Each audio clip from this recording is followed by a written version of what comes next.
was 1984. There were some small bond issues for repairing facilities in the early 2000s, but the last real major investment was 1984. Okay. Now, most big world-renowned airports, do they wait 20-some years to get back into the business of changing things and spending hundreds of millions of dollars on their facilities, or even billions of dollars? No, most major airports have a recurring investment plan that's every 5 years, pretty regular, going to the bond market. This is a long stretch by any measure of major airports between investment. All right, and when we're going to do these bonds, I liken it to, for example, your average person might buy a house, and then over 30 years they'll pay off that house on monthly payments. Is that kind of like what happens when we put bonds out and you get this $950 million to do this work? What do you pay the payments little by little over many years? Yes, the repayment of the bonds, or the equivalent of a mortgage, is paid over 30 years, usually out of rates and charges paid by the users of the airport. Okay, and then where does the airport get the money to pay off the bonds over 30 years or what have you? Mostly from charges like landing fees in the case of the South Airfield and rents in the Tom Bradley International Terminal. But from use of the airport, we generate income. It's all generated on LAX. Okay, so this $950 million in bonds, a person on a fixed income who's renting a house in Pacoima, another person who's on a fixed income who happens to own their house, thank God, outright. Their property taxes aren't going to go up. Their sales taxes when they go to the store aren't going to go up or anything like that? Correct. Correct. So basically, who's going to be impacted by these fees? Who's going to be writing the checks or what have you that's going to see their checks to the LAX get a little bigger? It'll largely be the airlines at the airport who are paying the bills that go with these improvements. Okay. So my next question is, should these airlines be outraged or what have you? I mean, are LA fees going to be 10 times what they are at San Francisco or Denver's airport? Are we going to be in line with their fees? Are we still going to be below the average fees for the industry? Where are we going to be with these fees that are going to be adjusted based on this? LAX is below average in terms of the cost to the using airlines, largely because of the lack of investment you identified earlier. And the airlines know this is coming. They are not outraged at all. I think the airlines, to give them credit in difficult economic times, they've said that if it's an improvement at the airport, we understand we have to pay for it, and it's going to be on their bill. So. Okay. One of the things, I happen to be fortunate to travel in different parts of the country. I traveled around the world, and I specifically have looked at airports and what they've done over the years and how they've innovated. And I must say I'm ashamed at the fact that the LAX airport, this world-renowned international airport, the airport that the people around the world and around the country come to when they want to come to Hollywood and they want to see the glamorous city of Los Angeles. LAX is not glamorous by any means, is it? It does not meet the standard of a large international gateway airport at all. And do we have airports that have been renovated here on the west coast of the United States or in the United States or around the world, say in the last 5 or 6 years, that they've invested billions of dollars? And are those airports more glamorous than LAX? Almost every major gateway airport around the world has done investments in the last 10 years, and they have better facilities than we do. So they look better, they function better, the airlines enjoy them better because their customers pass through there and probably have more smiles on their faces because they've experienced it, right? I think generally the airlines are happy at most of those airports. Okay. The reason why I wanted to go through that is because I want to make sure that the people of Los Angeles understand $950 million sounds like a lot of money. And it sounds like we're going to be dipping into their pockets or what have you to pay for this stuff. But we're not going to be dipping into people's pockets. The airlines are going to absorb that with the fees. They're going to be adjusted. And even at that, LAX's fees are not going to be above average. LAX's fees are going to be well within what airlines are expected to pay in fees in other airports comparable and otherwise around the country and around the world. So I wanted to make sure that people understood that. But more importantly, what am I holding in my hands right here? What does this chart tell us? That chart is a summary or a comparison of major airports and the amount of outstanding bonds they have per in-plane passenger, like a debt per capita for a general obligation bond issuer. That shows what those airports, including LAX, have for outstanding debt. The blue bar that is on the left represents LAX after the bond issue that we're talking about here. So before the bond issue. It's a sliver down the bottom of... Yeah, people on the screen couldn't even see LAX. It's the little blue one right here. Right. Before this $950 million investment. Correct. And the reason why I want to point that out is because Angelenos should be urging us to go ahead and make this investment. And Angelenos, I think, need to understand that this should be the first of many investments to the tune of billions of dollars to get their airport, because this airport belongs to the people of LA, right? It doesn't belong to some company. No. This airport belongs to the city of Los Angeles. The city of Los Angeles belongs to the people of Los Angeles. And we need to bring this airport, our airport, up to the standards that we can be proud of. And right now, it's not. And I want to thank you, your group that at LAX who's working on this, for all the wonderful work that you've done to bring this forward and finally get us to jump into the right direction and get going on the kinds of bonds that we need to see here.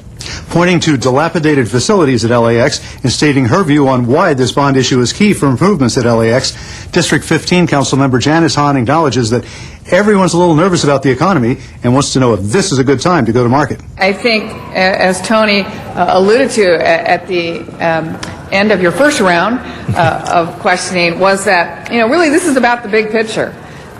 This is about modernizing LAX. This is about Tom Bradley International Terminal. This is about making sure we get the backside gates at some point. I mean, this is really about issuing these bonds to have the kind of money we need for the capital improvements and modernization of LAX. This is key. We haven't done this in a while. This is significant. This is historic. This says to everyone, the airline industry as well as everyone else who's watching, that we're serious and we're doing it. And part of this, as we talked about, was a little bit of a reimbursement to LAWA for fronting the money for some of these projects, which I applaud. I always applaud our proprietary departments for going ahead and outlaying the capital to make some of these improvements in the beginning, and then getting the small amount of these bonds are going to be reimbursement for that. We talked a little bit, but you might want to talk to the audience that's listening and watching as well, why we're doing this as a negotiated effort as opposed to a competitive bond. Okay. I think the key factors, one of which Mr. Cardenas mentioned a moment ago, is that LAX has not been in the bond market for a very long time, and our credit hasn't been tested. We will have to meet with the rating agencies to go over our credit worthiness, which I think will come out fine.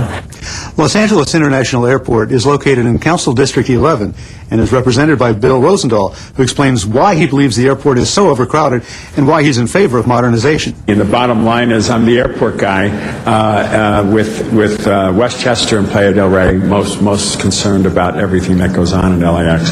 What the viewer needs to really understand is the reason everybody goes to LAX, nonstop, direct, frequent, and discounted flights, because the airlines don't go to Ontario and other places. Why? Because LAX is the cheapest takeoff and landing of a metropolitan airport in America. So they collect their monies and their bucks by, no matter where they start, be it in Miami or New York or Chicago or Dallas, by the time they get to LA, it's the cheapest.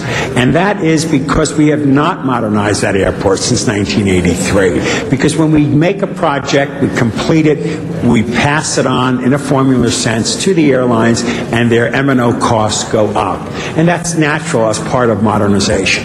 So the really good news, and I say to my Westchester folks who watch this and are very concerned about expansion, modernization, yes. Expansion, no. And as we do the modernization, those costs will be passed on to the airlines. Then all of a sudden, Ontario, which is $12 to land roughly versus the $7 at LAX, will begin to look attractive to them. Because the lies I've heard from the major airlines is there's no market there. Baloney. We're 25 million people. The Inland Empire would rather go to Ontario. Orange County, which is 14% of LAX, would rather go from Anaheim to Ontario. All this becomes a reality, ladies and gentlemen, once we spend that money at LAX and modernizing. So today is a historic moment, colleagues. It's $900 million kicking off the modernization of LAX, the Bradley Terminal, the South Airfield, and then we get ready for the other projects, the People Mover, the Consolidated Rental, the Midfield Terminal, the Tibbet backing of that with contact gates, and the Green Line. The reason I push the Green Line so hard, which MTA board members need to wake up and understand, I'm not fighting over their crumbs on a little pie. What I'm talking about is building the stub into the airport for every other light rail system that Southern California someday will produce. When we're spending the billions and creating the architecture, that's the time to put the aviation Century stop. That's the time to do the parking lot C and put it into the People Mover. So the day comes when everybody else's dreams become reality. The mayor's subway to the sea, the Expo line to Santa Monica, the Crenshaw line, the Harbor line, all these things happen. There will already be at LAX a light rail. And I might say most major metropolitan airports in America are putting a light rail into their airport. So the Green Line is the project that I'm passionate about that's a mile and a half away due to the numbnutses in the 90s who stopped it there in 1994. We're bringing that in as part of the overall master plan. Concerned about the number of studies that have been done with nothing being accomplished, District 3 Councilmember Dennis Zine wants to know if this bond issue will eventually get something built and if there will be any impact on the city's general fund. I have a couple questions regarding the expenditure. Okay. To this date, there has been millions of dollars spent on LAX, and nothing's been accomplished. There's been study after study after study. And can you tell me how many millions we spent on studies to this point? I don't have a specific number. I know the number resides somewhere between $150 million and $200 million of studies to deal with master planning and permitting. And are those being pushed aside for new studies? My focus on this, we can study this thing forever, and I go to LAX when I have to fly, which is obviously an uncomfortable experience for most travelers. Yes.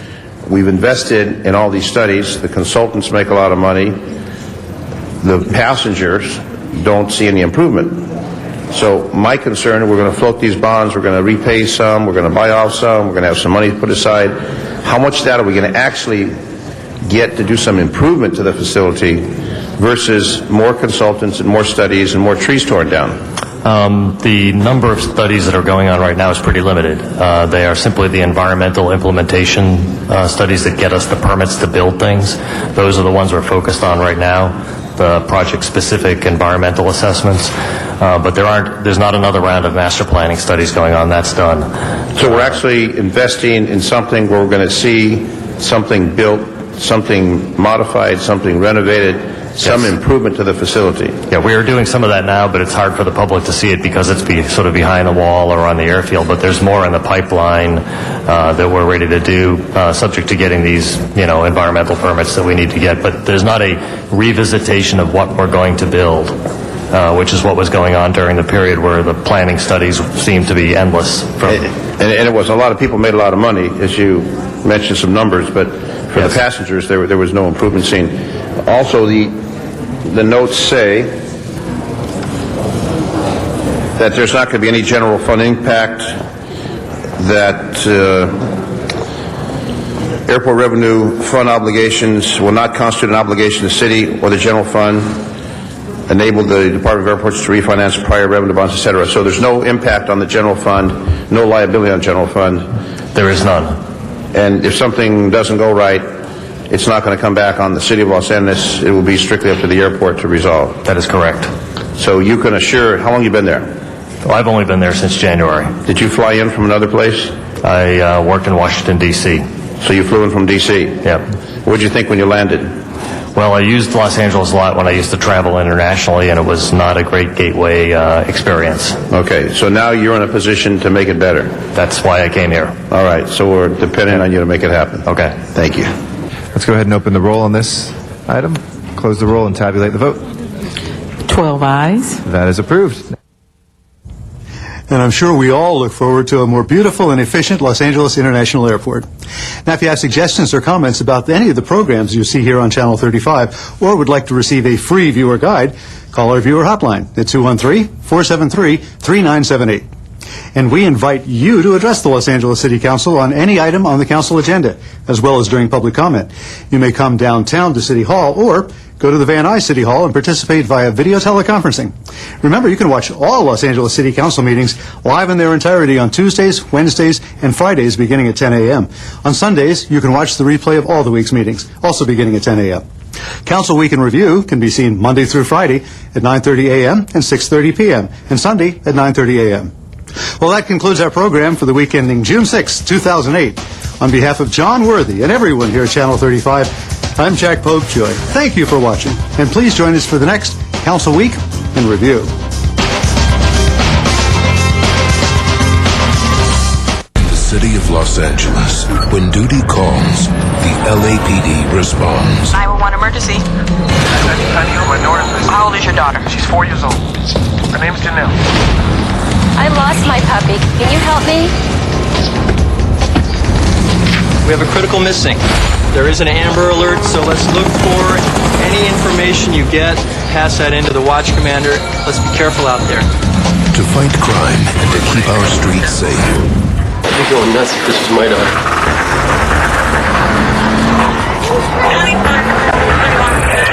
Push your units at 7855785. 211 disengaged.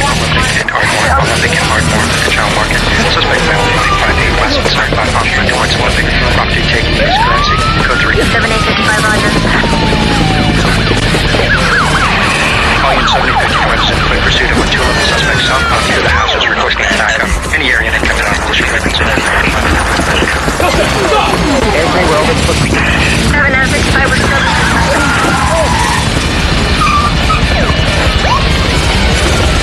To protect and to serve. All units, code 411 to Catalina. Suspect in custody. Standing with our community. Los Angeles Police Department this morning issued an Amber Alert. The suspect is driving a black Honda Civic. Working as a team. Hey, what's up? I think I saw that car that you were looking for. It shows? Yeah. Let's go. They take pride in what they do.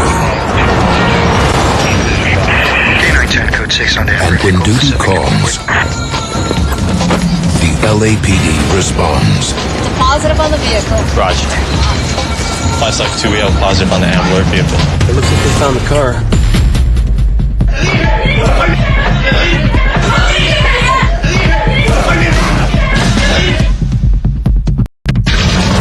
The LAPD is hiring. Become a part of the team. Visit us at joinlapd.com.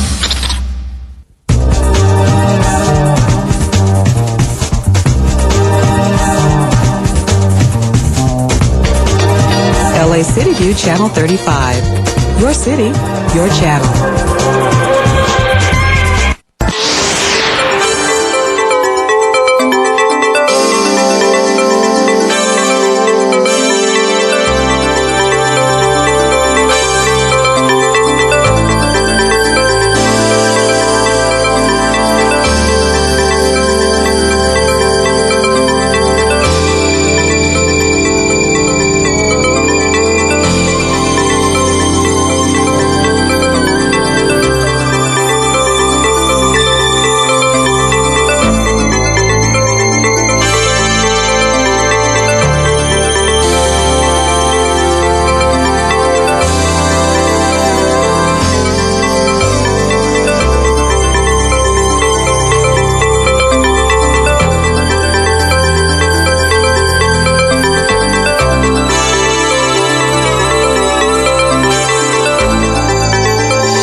Good morning, ladies and gentlemen. Welcome to the City Council meeting for today, which is Wednesday, June 11th, 2008. And welcome to the John Ferraro Council Chambers of City Hall.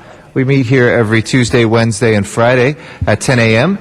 We're broadcast live on Channel 35, and we welcome our viewers, as well as those members of the public that are here in Council Chambers. We're rebroadcast on Channel 35 each evening as well, and available online for webcasting through lacity.org, which is our city's homepage, and you can find a wealth of information on ways to improve the quality of your life in your neighborhood. You can also catch archived footage of our past council meetings online as well.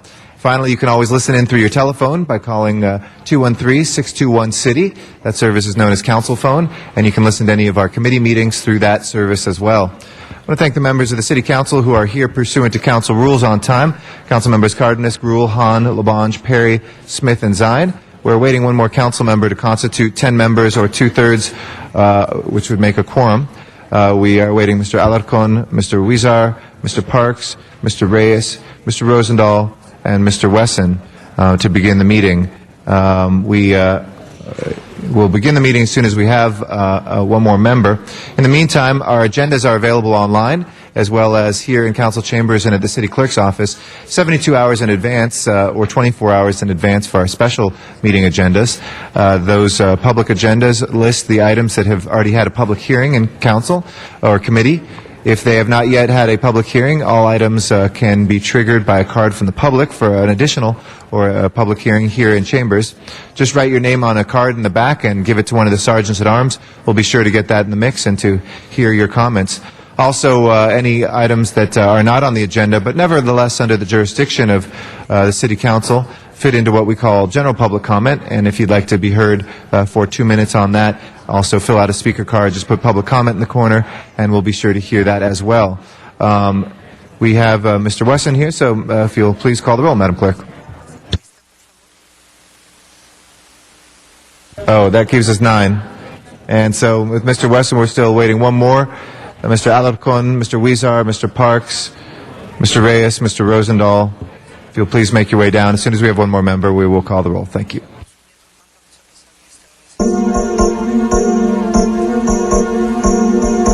There was a walk.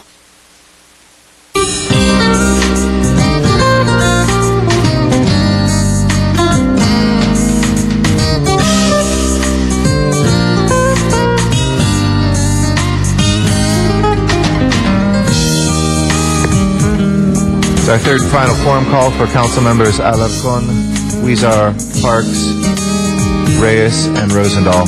Please make your way down to council chambers right away so we can begin this meeting. Again, council members Alarcon, Huizar, Parks, Reyes, and Rosendahl. You're now late. If you will make your way down to chambers right away.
Just been informed that Mr. Huizar is not coming in, though we don't have an excuse on the desk. Mr. Reyes, we do not have an excuse on the desk, will be late.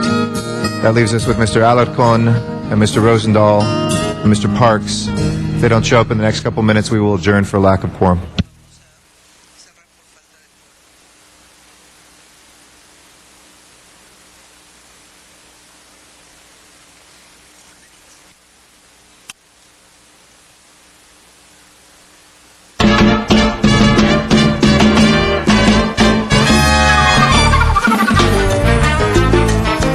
Madam Clerk, please call the roll. Alarcon, Cardenas, Gruel, Han, Weezer, Labange, Parks, Perry, Reyes, Rosendahl, Smith, Weiss, Wesson, Zine, Garcetti. 10 members present and a quorum, Mr. President. First order of business, please. Approval of the minutes. All right, Ms. Hahn moves and Mr. Smith seconds. Without objection, those will be approved. Commendatory resolutions for approval. All right, Mr. Zine moves and Ms. Gruel seconds. Without objection, those two will be approved.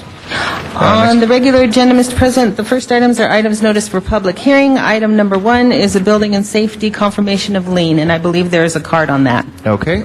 Let's go ahead and call that special for a card from the public then. Next item. Next items are also public hearing items. These are street lighting district ordinances. Okay. Anybody wishing to call those special? We do not have any cards on those.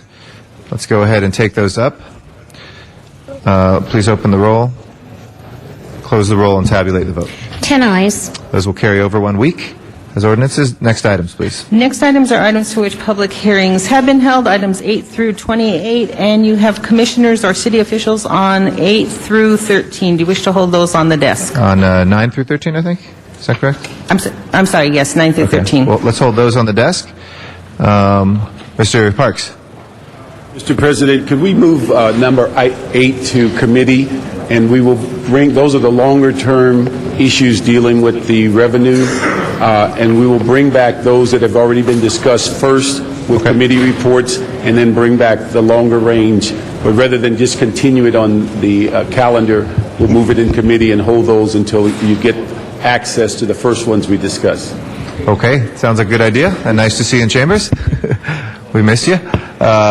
Without objection, then we'll send that to Budget and Finance. Any objection? If not, thank you very much, Mr. Parks. We'll do that. That leaves us with 14 through 28. Colleagues, any specials? 14 through 28. If not, let's go ahead and take the balance. Please open the roll, close the roll, and tabulate the vote. 11 ayes. Okay. Those are approved except for 14 through 16, which will carry over for fewer than 12 members here. Next, Mr. Rosendahl is in here. Let's reconsider those ordinances. Mr. Rosendahl is now here. We have 12 members. So that would be 2 through 7 and 14 through 16.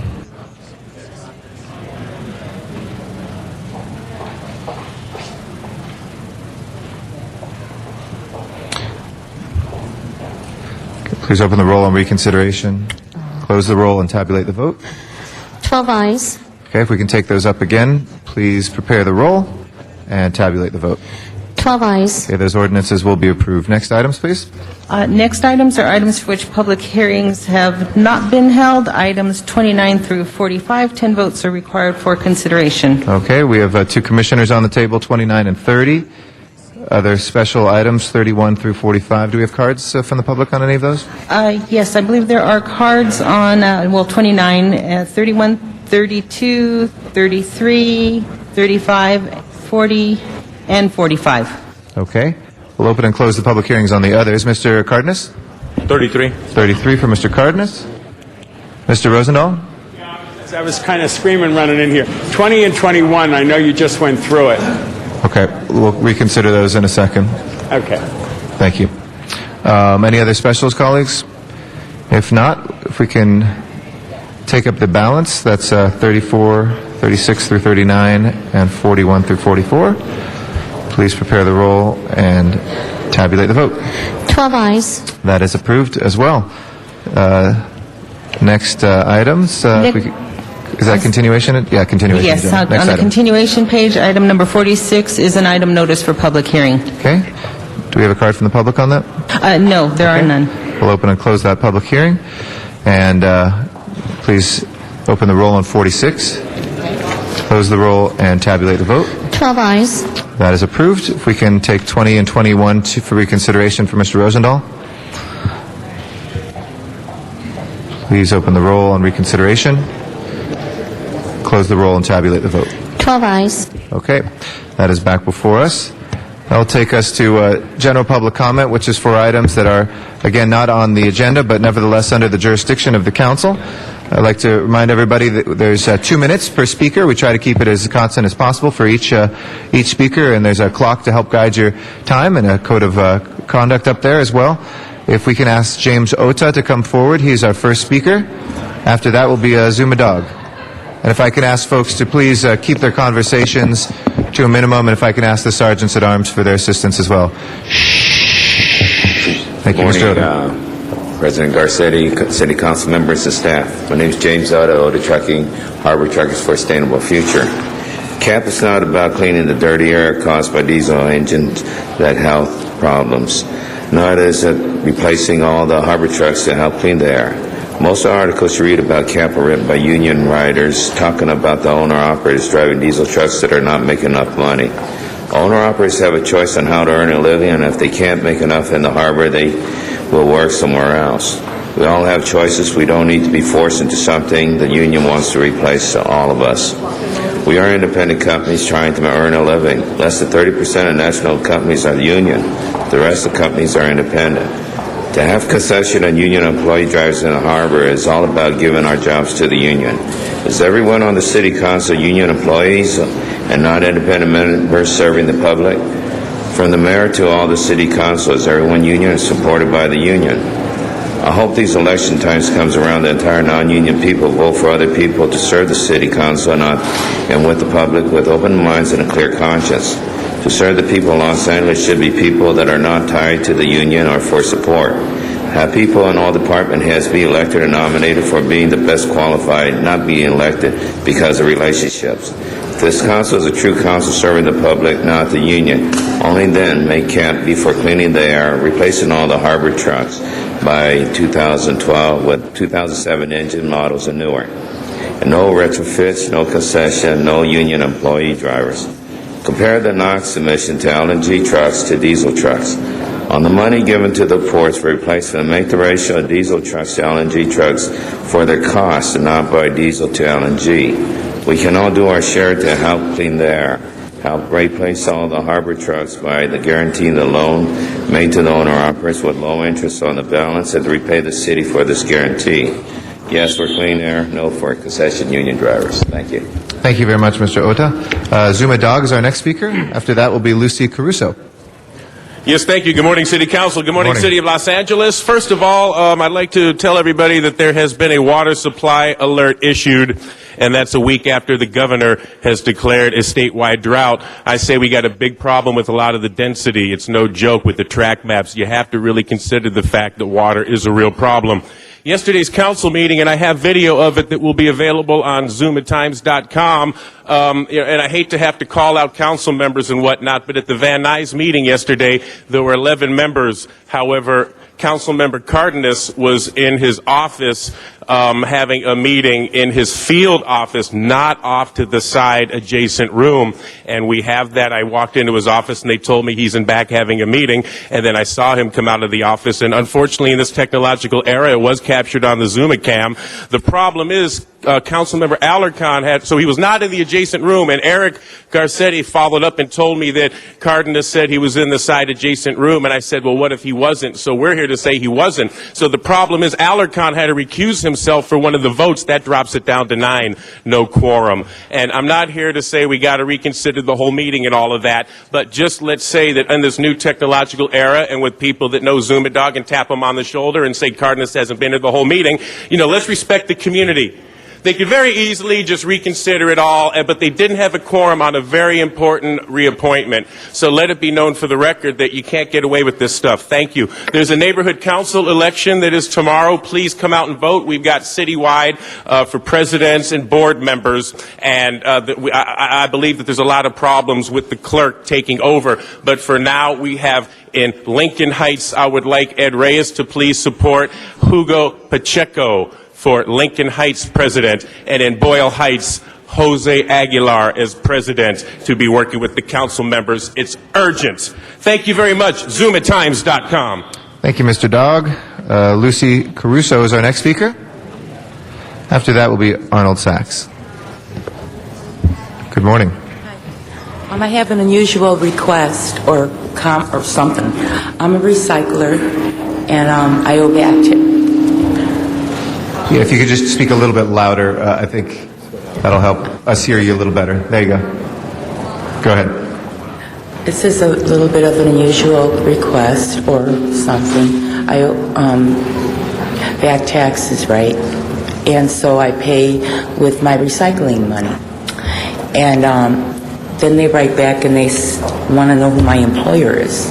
But I wouldn't have an employer. I'm sorry, ma'am. We're still having difficulty hearing you. Could you just move your mouth a little closer to the microphone and speak a little bit louder, if you can? Okay. Thank you. How do I arrange to have taxes taken out of recycling money that I make? I don't know how to do it. Thanks. Okay. We'll see if we can get somebody to give you the answer to that. Thank you. If you just sit tight there. Arnold Sachs.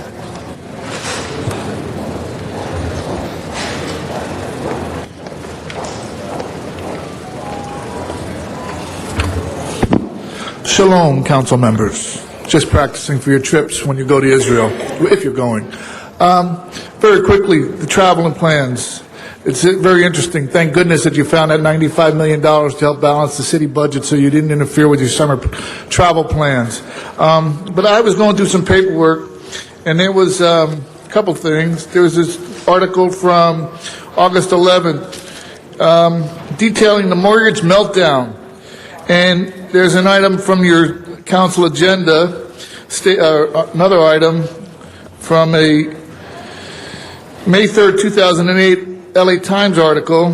The union coalition that proposed this early retirement plan received 5-year packages of pay raises from Villaraigosa and the council in December.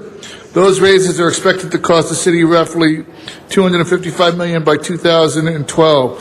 So this article details the mortgage meltdown in August, and this article details the city giving pay raises in December. Quite a juxtaposition. Then I'd also like to mention a few things that I've read in the newspaper recently regarding LAX. The city, on June 5th, city will issue $950 million in bonds. But LAWA was called for that issuance. When the city issued the bonds a year and a half ago, according to the renovations for the Tom Bradley building, it was supposedly the most expensive building that was going to be in LA City history. Now the city is issuing $950 million in bonds. Is it the city that's issuing them, or is it LAWA that's issuing them?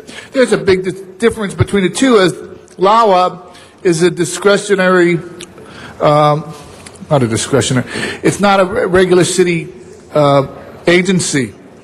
So we need to have that thing straightened out. There's some other questions about LAWA, but I guess I've run out of time. And please, Mr. President, when you call 20 and 21, please let the council know that there's a card in on that. Thank you. Thank you, For sir. Sure. Sharon Brewer is our next speaker. Time your and Van answers and Nuys. your attention. Thank you. Sharon Brewer is our next speaker, and Van Nuys, and then Rick Nightingale. Good morning. More warning, please. Sharon Brewer, public comment, special event fee waivers. City council members total from July 2007 to yesterday, June 10, 2008, a little over 11 months, total over $5,924,270. That's 1,023 special event fee waivers approved. City council members, how can you expect the public to accept increases in trash fees, parking meters, parking violations, because city leaders say the increases are needed to offset the cost of city services? Or how can you expect city workers to take unpaid furlough days to help with the city budget problems when you, the city council members, continue to approve special event fee waivers at an alarming rate? I'm sure before the end of June 2008, you will have waived over $6 million. City council members, do you have a backup plan if workers refuse to take furlough days off and the public demands accountability for these fee waiver or the increases, like for the trash? Has a study been done? Is it documented? Or going in, raising the fee for the parking meters? Of course, city employees wouldn't be affected by that because they have the plates or they have a card to where they wouldn't have to pay for that.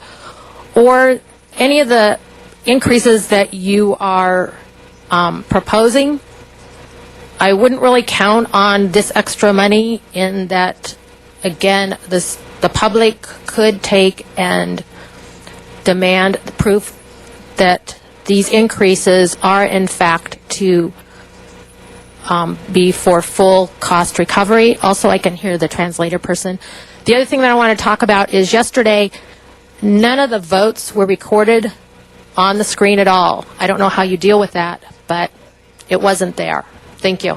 Thank you. We'll take a look at that. I appreciate you pointing that out. And Rick Nightingale is our next speaker. After that, we'll come back here, and Rick Tuttle will be our next speaker. Yes, good morning. Rick Nightingale.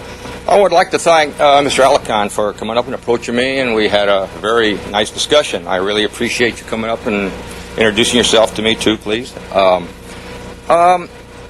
It was brought up to me that, that I was too aggressive, of different things. Like when I came up with about the LAPD and the fire department regarding penalties and time off and so forth. I guess I am a very aggressive person. I apologize. I'm really not a speaker either. I don't get up in front of people, especially like this. It's very hard. But when you got something on your mind, you get tied up in it.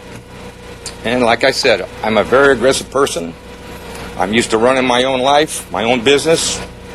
When I wasn't working, I was a foreman on jobs, so I'm used to being the boss.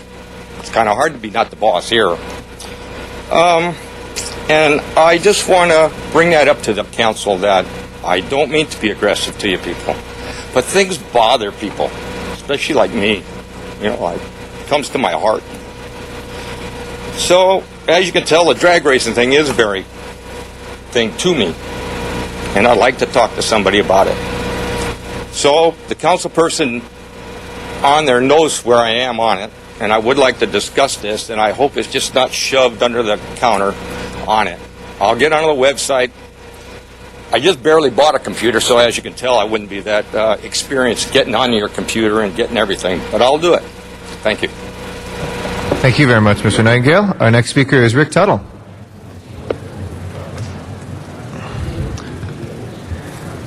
Thank you, Mr. President. On the theory that about half the council is here yesterday, early in the meeting, I'll speak to the other half. I'm back on Prop Q. I'm on your Citizens Oversight Committee.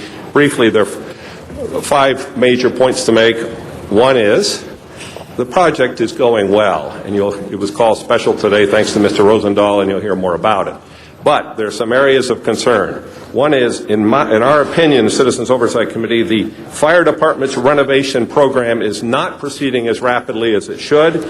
This is still doable, but we need to finish by March 09, and in my judgment and in our judgment, it will take leadership from the mayor and the leadership of the council to make this a priority so we push this through. Let's be successful with Prop Q, because the day will come when we'll go back out for additional funds from the taxpayers. It would be very useful to be standing on the shoulders of a success story, which I think we can. Second is the ownership issue of the police academy has to be resolved. Let's resolve it and either do the renovation or return the money to the taxpayers. The third is on this Northeast Station, ladies and gentlemen, there is exposure. If from the overage, from the money that is saved in this project, you set about to build another station and it comes up short, you either could face a half-empty police station or having to go to the general fund. And finally, in my judgment, we need a citywide policy on these surveillance cameras. These new Prop Q built stations provide robust ability to put out surveillance cameras. We're already over 100. In a democracy, it should be the council as a whole, not simply the police department and an individual council office, which decides whether to have these cameras. One day we could wake up and have 1,000, 2,000. For the record, these items are on the agenda. They've already had a public hearing, and so there shouldn't be public comment specifically on these items. But Mr. Rosendahl could, on 20 and 21, could invite you up. I think I've got my points in, and I'll be available for the absolutely. I was going to matter. say, a council member may bring you forward, Thank you, Mr. City and that Attorney. may be the more appropriate place. Thank you. We no matter what folks' previous positions or current positions, we try to treat everybody with the same rules. So thank you very much for your understanding. Olga Hall is our next speaker, and then Gabriela Solano will follow after that.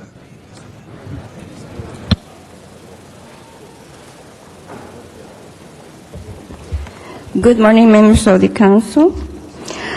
Last night I was reading this blog on Mayor Sam.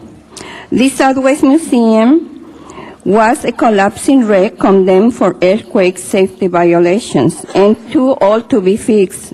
A nice wreck given a place to put its collection.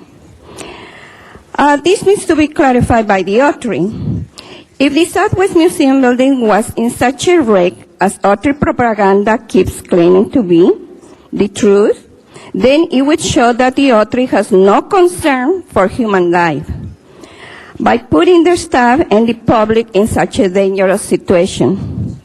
At any time, we can have an earthquake and the building can collapse, destroying lives and the artifacts too. If Autry claims are true, I would consider them criminals for putting people's lives at risk. You, the council, need to look into this. What is the truth? Either the Southwest Museum is a wreck or it is safe. Thank you. Thank you, Ms. Hall. Gabriela Solano will be our last speaker in general public comment. Good morning. Good morning. I'm Gabriela Solano, the homeowner for 3130 Ellington Drive. And I'm here because our property was charged a fee for a construction. Thank you. For a construction, or demolition, I'm sorry, that was never executed by the city. And I'm disputing this bill because the property prior to the April decision... Excuse me, Mr. President. I believe she's speaking on an item that is on the agenda that already had a public hearing yesterday. Okay, we can't take, this is for general comment for items that are not on the agenda? It was continued from yesterday? No. Right, so we'll wait for the item to come forward, but we can't actually have comment in the general public comment on items that are on the agenda. This was the problem earlier, but under our state So you'll let me know? But just hang out till that item comes up and we'll get you. Okay. Okay. That'll close our general public comment right now. I believe Mr. Cardenas has requested item 33 out of order. If we can take that up first without objection. Seeing none, we'll go ahead and Mr. Cardenas, do you want to begin with the cards from the public on that? If that's the plan, we'll go ahead forward then. And our first speaker on item 33 will be Zuma Dog. Oh, yes, this is very, very, very, very, very, very important issue. And it's one that is going to cause a lot of waves because what you're having is Senator Runner, who has a initiative here, and City Council is against it. But please keep paying attention.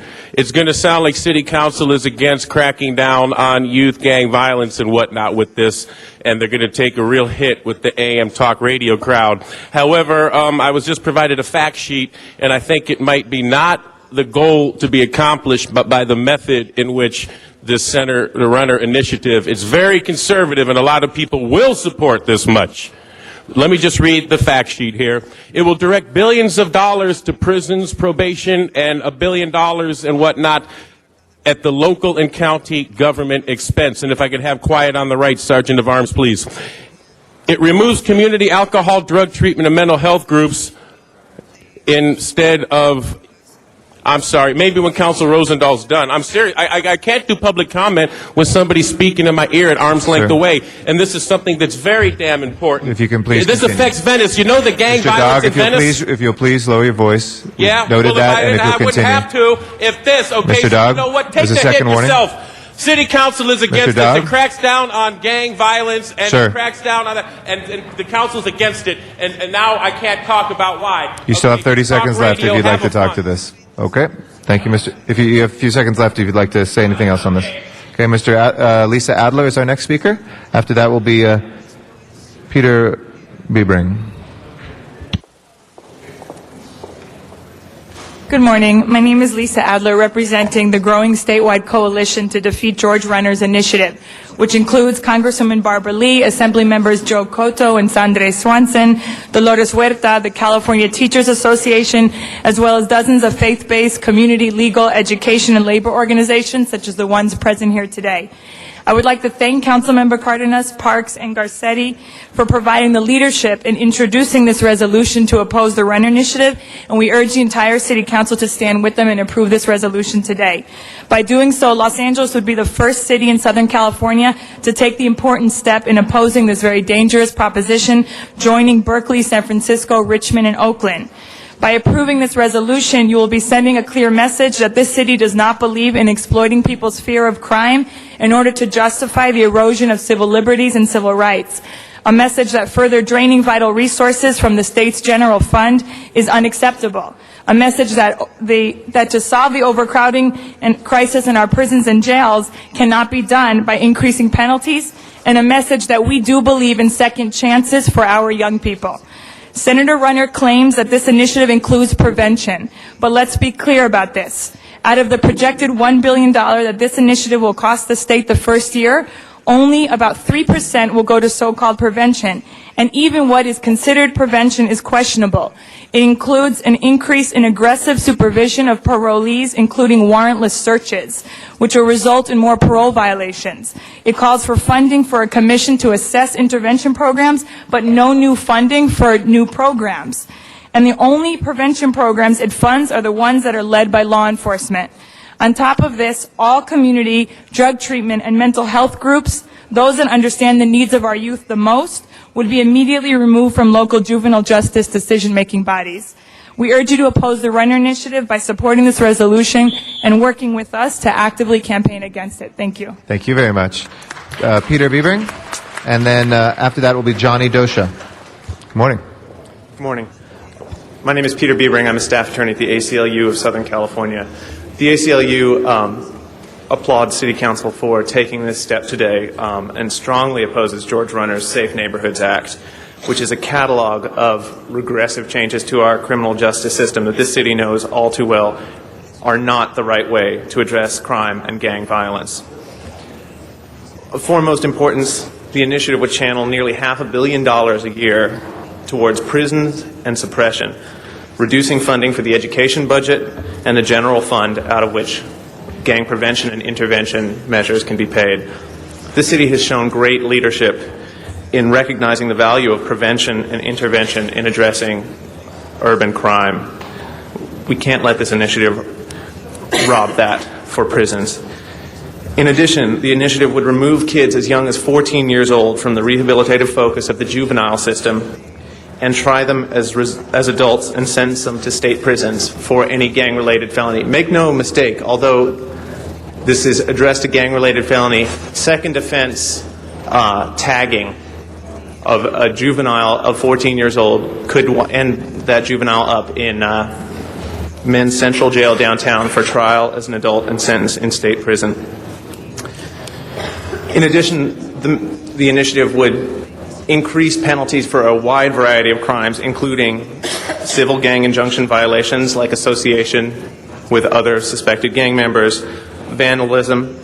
It would eliminate good behavior credit for any crime that is merely punishable by life in prison, drastically increasing the population of our already overcrowded prisons.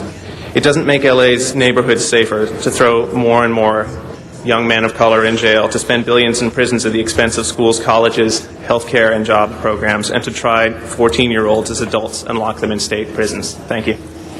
Thank you very much, Mr. Biebring. Johnny Dosha is our next speaker. After Johnny Dosha will be Patricia Ovando. Good morning. Good morning. How you doing? All right. Yes, my name is Johnny Doja. I'm with the Youth Justice Coalition. I'm here in regards to the Runner Initiative. Before I begin to let you know about what's going on, I want to tell you a little bit about myself. Growing up as a youth, I'm from the streets of Los Angeles, South Central. Growing up, me and my family, we really didn't have it so good. I was forced to kind of detach myself from them because everybody was, we have a lot of problems pretty much, and I was forced to get led into the life of crime. I got involved with the streets, and that's the only way I seen out, right? I got incarcerated, I got in trouble. I was on probation, 14 years old, 15. It wasn't until, I grew out of my teen years that I realized that, there's more to life than just the streets, So I decided to enroll myself back into school. I obtained an insurance license, started working. I got offers to go teach in Libya. I'm trying to transfer to a university once I'm done with my school. And pretty much, if it wasn't, if this initiative were to be passed a few years back, not only myself but many youth out there would be incarcerated for the rest of their lives. And what this person is doing right here, he's pretty much oppressing a generation that's coming up, and he's not trying to give. With this being passed, he will not let the opportunity for many youth, including adults, to even get involved with community work or try to plan out any positivity out here. And pretty much the only solution with this person is that everybody goes to jail. And I feel like it's not fair. And that's all I really got to say about that. It's just if this bill was to be passed a few years back, I'll be in jail for the rest of my life without even considering being rehabilitating or anything like that. So Thank you. Appreciate your testimony. Patricia Ovando, and then Luis Salazar. Good morning. Good morning. My name is Patricia Ovando, and I am an organizer with CADRE. CADRE is a parent-led organization of Latino and African American parents who are committed to reduce the number of suspensions in the Los Angeles Unified School District. One of our campaigns is to stop the school-to-prison train that starts when our youth are treated unfairly, suspended, expelled, and transferred, and pushed out from the school system. The Runners Initiative would continue the school-to-prison train by criminalizing our youth. As parents and community organizers, we want to see our youth to succeed. And CADRE demands that the school system, the local government, ensure the success of our young people.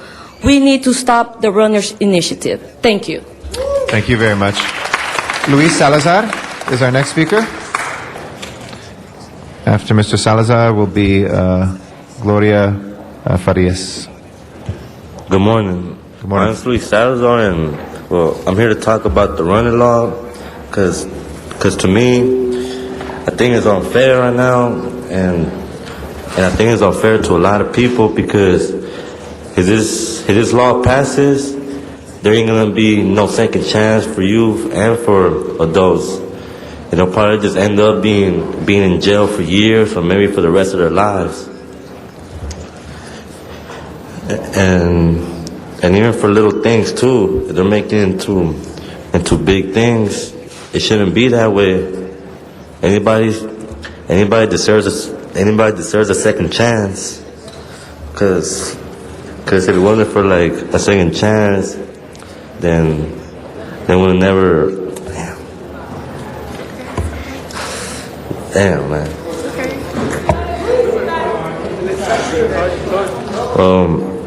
I just don't want this to pass because that's wrong. And especially 14-year-olds being in state prison, that's wrong. That's just putting them in danger. You just got to think about that, man. That's un-American in the USA right here. And we do want you to support Councilwoman Hall's proposal for gang prevention and intervention programs. Thank you. Thank you very much. Thanks, Mr. Salazar. Our next speaker is Gloria Farias. After that is Susie Cho. Good morning. Hello. My name is Gloria Farias. I was born and raised in Pico Union. Now I'm executive director for one of the oldest and largest nonprofit of affordable housing in the Pico Union and all over the city of Los Angeles. We have property in South Central, East LA, and Hollywood. And I'm appalled at this. Our children keep dying. Our children keep being in prison. And it seems like government, from the top all the way down, seems to look the other way until our children get involved. And it seems it says that our children won't. But you never know. I mean, the tagging crews are citywide, statewide, worldwide. One of your children will become a tagger, or your grandchildren will become a tagger. And not then, whenever one of yours goes to jail or gets killed, do you understand about gangs. This is ridiculous. Ed Reyes went to our community 2 years ago on a candlelight vision. One of our children had died in front of our park. And the community asked him, we need a teen center. We need a center for our youth. We need something to help. He said, there's no money. everybody says, but yet here we have wars in Iraq and everywhere else, but there's no money for our own children in our own war, in our own community. And then here we go, we got 2 more anti-gangs, how to get money, and we're still not there. I believe that you are not involving the community. I have not been invited to not one anti-gang programs when I have 4 deaths in 1 month in Pico Union. We hadn't had no deaths, but how long can our community or anybody else's community watch and take care of our children without no help from you guys? I think it's a little bit more time to put a little bit more attention. I'm glad you're taking this initiative and moving it forward, but we need to do a lot more. Thank you. Before Susie Cho comes up, just a point of information, we'll make sure to get you the date of the next ad hoc committee on gang violence and youth development. We have those regularly here. Those are open to the public, and we encourage you to come to them. So we'll make sure you have the dates for those. Susie Cho is our next speaker, and then Maria Tavares will be after that.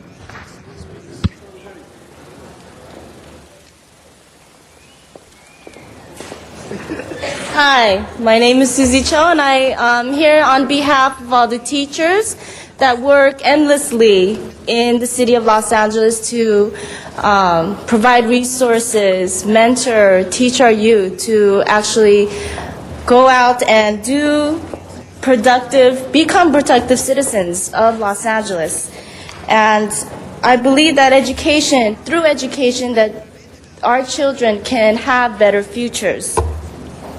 We just heard John's story here, and it just kind of validates the money, the education, it's been cut.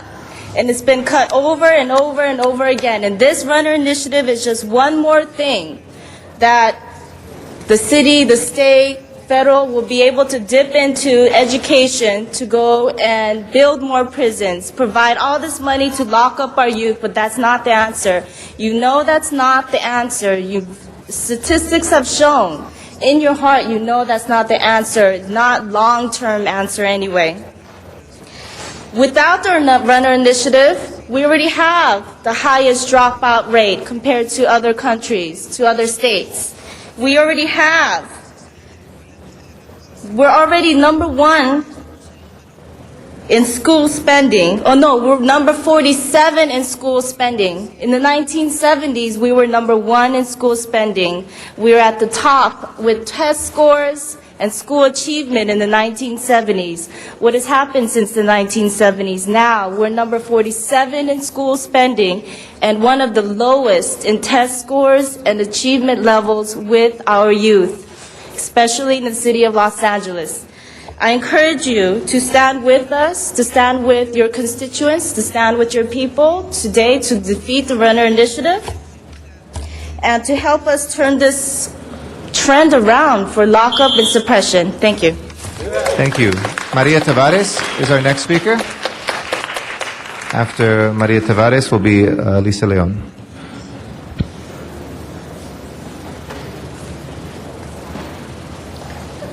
Good morning, men councilmen. My name is Maria Tavares. I am a mother of incarcerated youth. He was just sentenced in February to 8 years in state prison. Just to let you know, not in my worst nightmare did I ever think my family would be involved with Prop 21, which is bad enough for our youth. Going through the fitness hearings was bad enough for my family. And I just would like for you to support Councilman Cardenas to oppose the Runner Initiative. Don't give up on our youth. My son was a first-time offender, and he was not given a second chance in juvenile court. And I ask and I urge you, any of you that are parents, grandparents, that if you don't think it could happen to you, it can. And it hurts me from the bottom of my heart that it had to take this experience for me to open my eyes and realize that this is happening to our kids here in the United States. My God, they're giving life for things, bad choices that they made when they were 14 and 15. Please, I urge you to vote against this Runners Initiative because it is 10 times worse than what we have already. So at least give these kids a fitness hearing. Don't send them direct to adult courts and adult prisons. Thank you. Lisa Leon. Thank you for your testimony. Lisa Leon is our next speaker, and after Ms. Leon is Dwayne Dixon. Good morning. Good morning, ladies and gentlemen. My name is Lisa Leon, and I'm here today to support the resolution. I'm a community organizer with All of Us or None and a New Way of Life Reentry Project. Our organization provides housing and support services for women coming home from prison and jails, and fights for the civil rights of formerly incarcerated people. I am a former resident of A New Way of Life. A New Way of Life helped me get back into society by providing a safe place to live and help me to obtain some obtainable goals for my life. Now, 5 years later, I'm fortunate enough to work at A New Way of Life and not only help other women, but also to work to change some of the policies that create barriers to successful reentry into society. The Runner Initiative, we only create more problems for the people we work with each and every day. This initiative proposes to direct billions of dollars to prisons, probation, and parole, and police, when what is actually needed are more programs and opportunities like the opportunity I found at A New Way of Life. We are especially concerned about the provision that will increase background checks for people seeking housing subsidies in order to deny affordable housing to people with recent convictions. This is the kind of policy that has contributed to California's recidivism rate of 70%.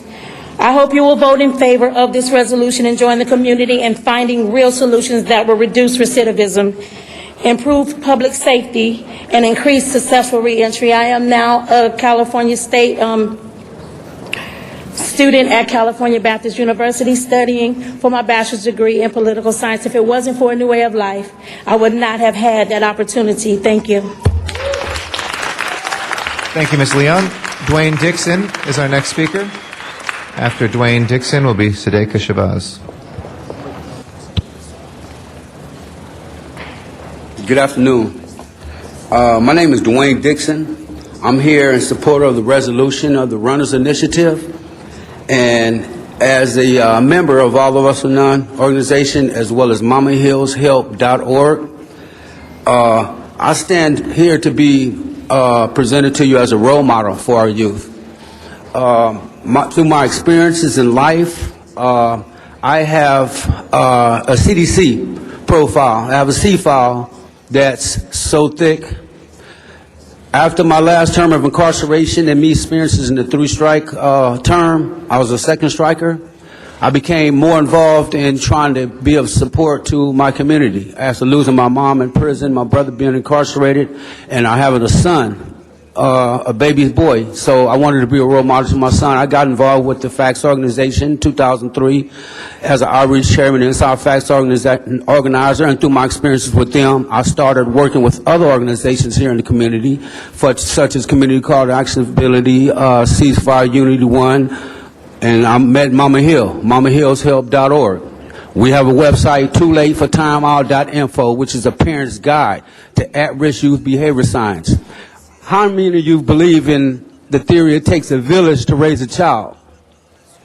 Okay, when the village becomes blinded, misguided, or divided, what happens with our youth? Our youth become abandoned, feeling abandoned. They become subjected to gangs, subjected to juvenile justice department, subjected to drugs and alcohol, prostitution, the list goes on.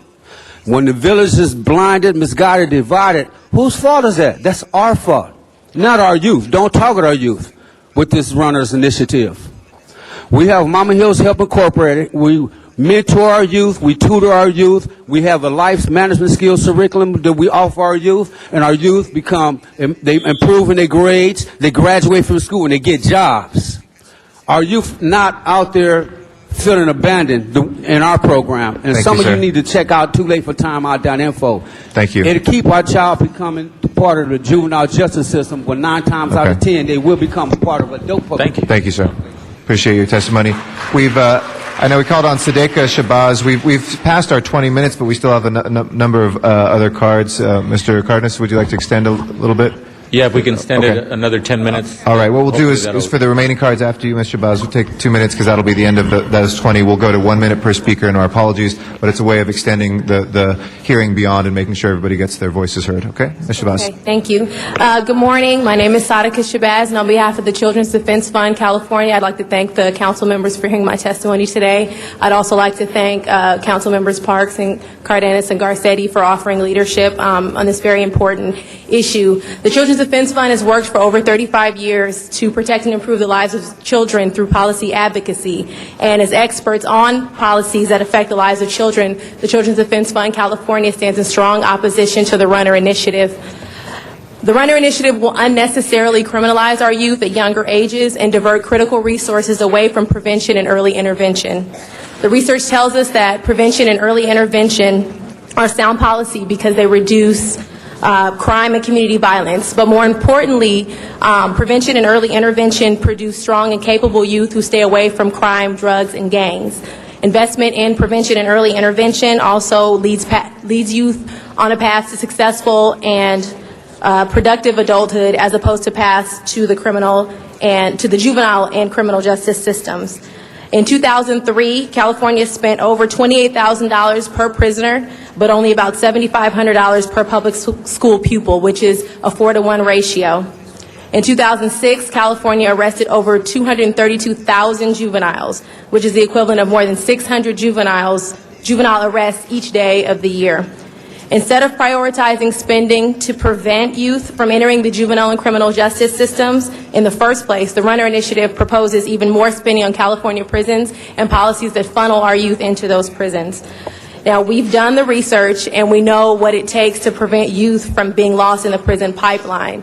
What we need now and in the future is the political will to make decisions that prioritize the health, the education, and the protection of our children. So the Children's Defense Fund urges you today to stand in solidarity with us to defeat this ineffective policy that fails to invest in our most valuable and most vulnerable resource, which is our children. Thank you. Thank you, Mr. Baz.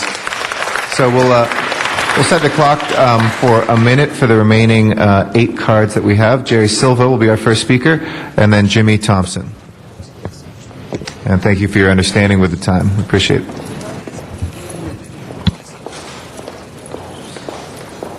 Good morning, members of the council.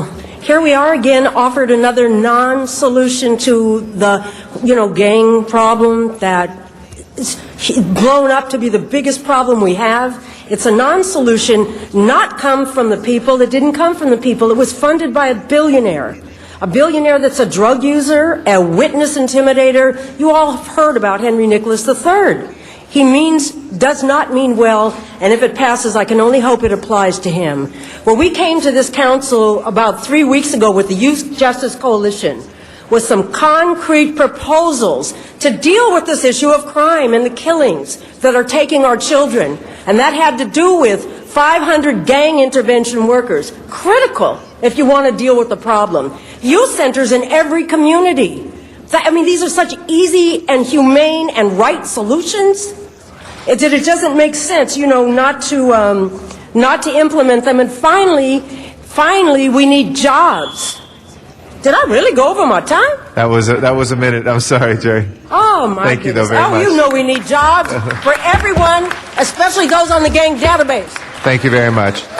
Jimmy Thompson is our next speaker. After that will be Ron Daniels will be after Mr. Thompson. Yep. And we're at 1 minute per speaker now. My name is Jimmy Thompson, and I urge all of you to vote against this initiative, this Runner Initiative. I spent 22 years in prison, and I would just like to say how many of you could have withstood 22 years in prison. And I know that this Runner Initiative only target our poor, our minorities in our community. Before going to prison, I had no record, no moving violation in a car in the city of Los Angeles. But I spent 22 years in prison, and I can tell you that this Runner Initiative is not the way. I know a lot of friends that's behind bars right today. Each morning I get on my knees and I pray for you to make the right decision. I pray for them to be released, because there's many behind bars that should be out. And you're paying $40,000 a year to house these inmates, and our prisons is bulging at the seam. 22 years. Thank you. Thank you very much. Ron Daniels is our next speaker. Ron Daniels, and then Deborah Burton.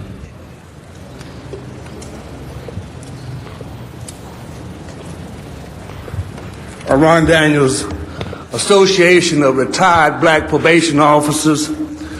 Quite frankly, sir, 1 minute ain't enough for a soundbite.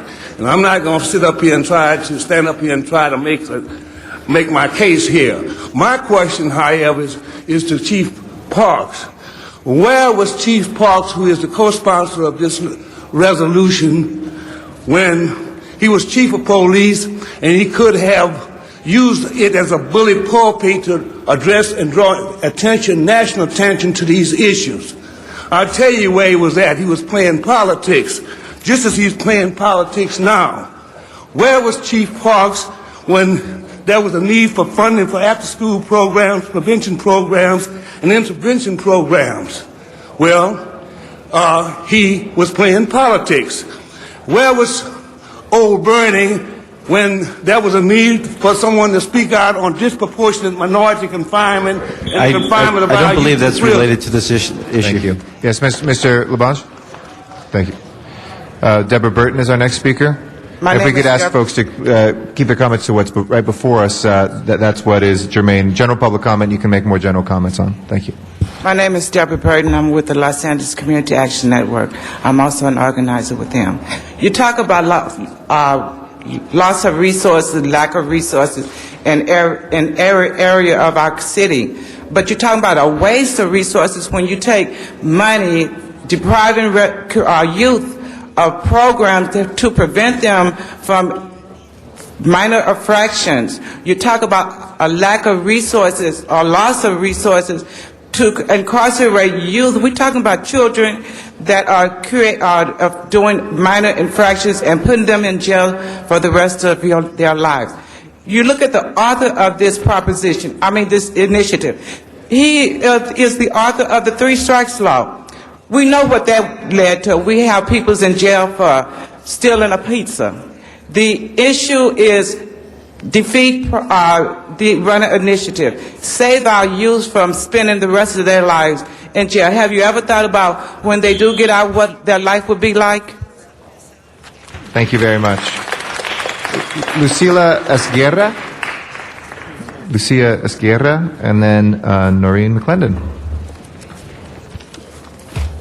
I'm Lucila Esguerra with the Party for Socialism and Liberation, also a candidate for the State Assembly in the 48th District. I'm also a student at Los Angeles City College. I strongly oppose the Runners Initiative. It is an attempt to criminalize and imprison our youth. I urge the City Council to oppose this initiative. The U.S. government has for much too long relied on repressive state measures to relieve the social ills of society. If we want to take proactive steps in the direction of getting rid of crime, we must look at its many causes. Inadequate education and rampant unemployment are to blame for the wasting away of our youth. In the richest country in the world, can we not find an alternative to mass incarceration? I urge the community to get involved in my campaign. Let's stand together against the Runner Initiative. Noreen McClendon will be our next speaker, then Herman Jones. Good morning. I'm going to make this quick. Noreen morning. McClendon, Executive Director of Concerned Citizens of South Central Los Angeles. I'm here today to ask you to support this resolution. I'm a law-abiding citizen, never been incarcerated, haven't had so much as a traffic ticket in probably the last 15 years. I am for law enforcement. However, this is draconian. This is going to set us back. Any new funding that would help relieve the financial crunch in the jail systems is going to be offset by the massive number of new incarcerated persons.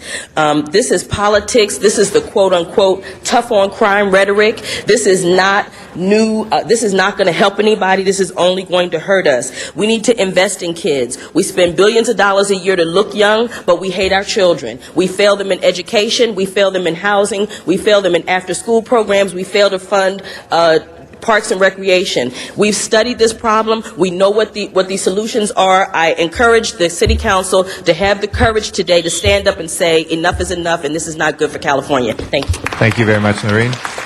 Herman Jones. Herman Jones is our penultimate speaker, and then we have Allegra Padilla. Good morning. Good morning. My name is Herman Jones, and I'm a member of Los Angeles Community Action Network. And I look at this council today and I say, how could you even think about it? How could you even think about an initiative that's coming from a man that wrote the 3 strikes that has already got the prisons overcrowded? We get on the news and talk about how we don't have money for prisons, how we don't have money to house inmates, but yet and still we're going to come up with a runners initiative. There the key word is right there, run.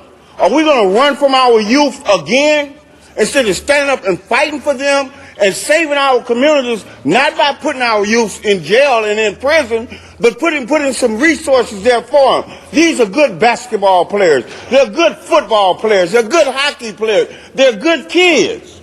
They just need to be loved. We can't show a kid love by incarcerating him. So is this city council willing to stand up and fight for something or run? Thank you. Our last speaker is Allegra Padilla for the last word. Good morning. I'm Allegra Padilla. I'm a community organizer with Homies Unidos. Homies Unidos has been doing work for 10 years in the community around the issues of gang intervention, youth violence prevention, and now immigration detention and deportation. In El Salvador and in Central America, we're seeing the exportation of not only violence and gangs, but more importantly, suppression and zero-tolerance policies that are coming here from Los Angeles, New York, and other places in the States. The provisions in the Runner Initiative will do away with any protection that Special Order 40 has offered in the past. 90% of detainees have no representation, and no longer will they have a chance to fight their case from the outside, being released on bail or on their own reconnaissance. So they'll have no access to legal resources. Justice Policy Institute and others have shown that suppression and repression do not work. So it's up to you, City Council, whether you're going to vote for workable solutions that will feed and nurture your community, or will you continue to incarcerate our youth and people of color at mass rates. Thank you. Thank you. I will close our general public comment on this item, and thank you all for your comments and for taking the time to be here. We'll first recognize Mr. Cardenas to speak on this item. Thank you very much. I want to thank the public for coming forward and speaking on behalf of the public in general on this very important issue. What is before us, ladies and gentlemen, is a resolution opposing the Safe Neighborhoods Act that will be before the voters this November 2008. All the money used in this so-called Safe Neighborhoods Act comes from the state's general fund. This is not a new source of funding. It will take vital funding from senior services, community services, medical services, and also Medicaid. The state has already cut these services tremendously because of the budget crisis. After spending billions on police and prisons, LA has 6 times as many gangs and twice as many gang members than it did 2 decades ago. Arresting children, because this initiative addresses children at the age of 14, and trying them as adults and putting them in the same jail cell as adults will not deter them from crime. It will only create a revolving door of crime and cost the taxpayers an additional billions of dollars. The Runner Initiative or Safe Neighborhoods Act would require you to foot the bill and send these children to the most expensive school that you, the taxpayers, pay for, and that's called prison, where these children will learn how to become better criminals, and they will learn how to become better criminals at the cost to the taxpayers of $46,000 each. The taxpayer spends roughly about $46,000 a year to keep one adult in prison. It only costs between $1,200 to $1,300 a year on average to keep a kid in an intervention or prevention program right here in the community. The latest estimate from the state officials on what we spend for juvenile prisoners exceeds $250,000 a year per youngster.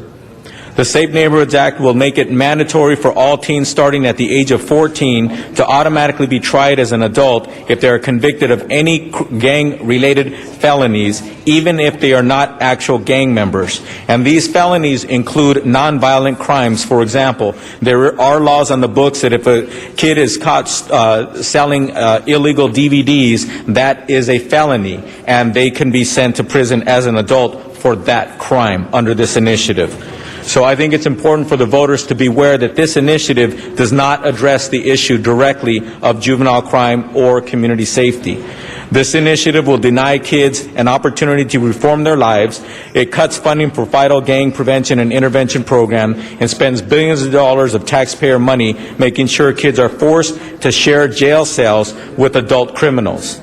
By voting for this initiative, California will be feeding its children to the wolves.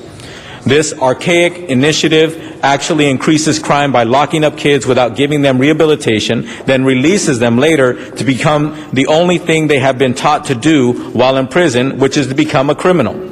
This should be called Making Neighborhoods Worse Act, not the Safe Neighborhoods Act. This initiative is the most expensive revolving door to the taxpayers and will be obligated to pay. The taxpayers will be obligated to pay for it. California already leads the world in incarceration with more than 175,000 people in our state prisons and county jails. For the past 3 decades, California's prison population has grown more than 700%. Currently, California spends over $10 billion of state general fund money to incarcerate men, women, and children in California. That exceeds what the same state general fund spends on the University of California system, which is only $3.8 billion a year, and also exceeds what they spend for the California State College system, which only spends $3.3 billion a year. This initiative will use your taxpayer dollars at the rate of an additional $1 billion the first year and an additional $500 million every year thereafter on top of the $10 billion that we already spend to incarcerate men, women, and children in California. And I'll end with this, and I'll push my button again. The Daily News, which takes every opportunity to use the word gangs in their articles, very conservative paper here in Los Angeles. It was just yesterday that they came out with this headline, and it says, gang affiliation blamed for only 1 of 6 local weekend slayings. This initiative tries to only address the issues of people who are affiliated and or considered gang members. That means that this expensive initiative will not address the issue of the other 5 killings that occurred. It will only address the issue, they think it'll address the issue of only 1 of the 6. So if we're going to get into expensive solutions, if we're going to get into involving ourselves with enhancements to people who commit crimes, we need to make sure that it's done in a manner that actually addresses the issue of public safety. This initiative will not address California or Los Angeles' issue of public safety in any respect other than maybe 1 or 2%. It is too expensive for us to do a partial solution. There might be, in this 30-page initiative, there might be a few things that actually make sense. But when the voters go to vote for this, they are voting for it in whole, not in part. You cannot go to the polls and vote for Section 32, page 5. You cannot do that. You only vote for it in its entirety. And that's why I'm urging the City of Los Angeles, the City Council, to vote for this resolution in opposition of this badly written initiative, this initiative that will not solve crime in the state of California. Thank you, Mr. Reyes. Our next speaker is Mr. Smith.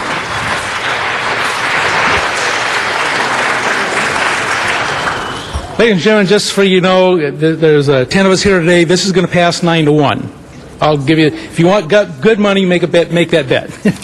But ladies and gentlemen, I can't stand here and vote for this because I think this bill does many things we need to do. And I need to address some of these issues that have been falsely brought out. First of all, this doesn't go after kids. This enhances the way that we deal with children as juvenile offenders of criminal activities, not selling drugs or stealing pizzas, but violent gang crime. And all it does, it says that those fitness hearings are no longer just a DA going to a judge. It says the DA has the option to go to the judge, and if the judge so is determined, then that child will be treated as an adult, but with a jury trial. We don't take them out of the system. We don't obliterate their rights. We actually give them more rights, because instead of standing before a judge, they're standing before a jury. And that's what that does when you're talking about children. Let's talk what else it does. It creates a commission to determine early intervention and rehabilitation programs. Our own city controller said we do a horrible job in that. We give money to programs we haven't audited in years. We don't know what we're getting from them. Quite frankly, and I've been around this building 30 years, I think half our money is wasted on the programs because the programs aren't doing the right things. And we could give it to the good programs, we don't know who they are. And we need to find that out. And that's what that commission will do. It prohibits the release of illegal immigrants who are arrested in violent felonies, not stealing a pizza or dealing drugs, violent felonies or gang crimes prior to trial. It says if you're an illegal immigrant, you're going to stay in jail till you have an opportunity to be tried by a jury. Protects victims' rights by strengthening our victim witness program. And one of the biggest problems we have, and as a law enforcement officer I can tell you, is getting people to come forward who are willing to testify because they're afraid of the gang involvement in these communities. And it ensures everyone receives of public housing benefits cannot get those benefits if they have been convicted of of gang activity or illegal possession of firearms. We're not going to continue to subsidize these people in our public housing projects if they have a criminal record. We're already doing some of that now in our housing department in checking criminal records. Has a 10-year penalty enhancement on all gang offenders who commit violent felonies. Again, violent felonies, not selling drugs, not stealing pizzas. It adds methamphetamine to cocaine as the same level of a crime. So methamphetamines, which are destroying our communities, is now treated on the same level as cocaine. It streamlines the criminal gang justice injunction program. I am sure the ACLU hates that, but that's too darn bad. We must go after gangs, and we must get these injunctions against them. And ACLU, take a hike. I really don't care whether you like it or not. It adopts a use a gun, lose your car program. You know what? We just had that in our committee just last week and sent it to the city attorney for drafting. We're doing the same thing here. Has matching funds for local law enforcement and after-school programs. You know, I agree with you that some of this is coming out of the general fund, but it also has enhancements on criminal arrest and allows for penalties to be increased to pay for some of this. I will grant you not all of it is coming directly out of that reimbursement, but it also reimburses local police agencies, sheriffs, and other agencies and after-school programs.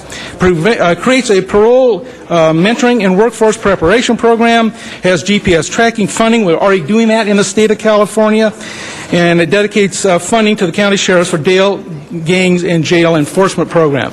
Ladies and gentlemen, 2/3 of the stuff we're doing already in different ways and in different functions. It just enhances some of it and coordinates much of it. More importantly, it provides local funding back to local governments, and particularly our Sheriff's Department, to do some of this. It increases some of those functions you were concerned about as far as intervention. It doesn't eliminate them. It increases it. Yeah, we got to pay for this stuff, but we've been saying around this city for the last couple of years, and Janice Hahn, you've been the outspoken leader in this, and Mr. Carnes, I'm surprised you've also been a leader in saying we've got to fight gangs. Well, you got to fight gangs. You can't just pick and choose a few feel-good programs. You got to do it across the board, and that's what this initiative will do. I think it's the right thing to do, and that's why 40 police chiefs in the city and the state of California have endorsed it. That's why a dozen DAs have endorsed it. It is the right proposal. It is the right project. It is the right initiative to deal with gangs, and then let us as a city do what we've been talking about and get our intervention programs going. And let's fund them, and let's make them real. Let's pick the ones that work, but let's get this going and quit talking about it. This is just one tool in our big toolbox of fighting gangs. If you do not support this, I'm not going to say you're supporting gangs, but I'm saying you're not giving us the tools we need to really fight the gangs. Thank you very much. Can we have quiet in the chamber, please? Please keep your voices down. Thank you very much. Ms. Hahn, you're our next speaker. Thank you, Madam President. And again, this is democracy. Everybody has a right to their opinion. So it's very rare that we even have debates on the City Council. Mostly we agree on everything, but sometimes we agree to disagree, and that's perfectly fine. I'm here to say that I am supporting our effort today to oppose this so-called Safe Neighborhood Initiative,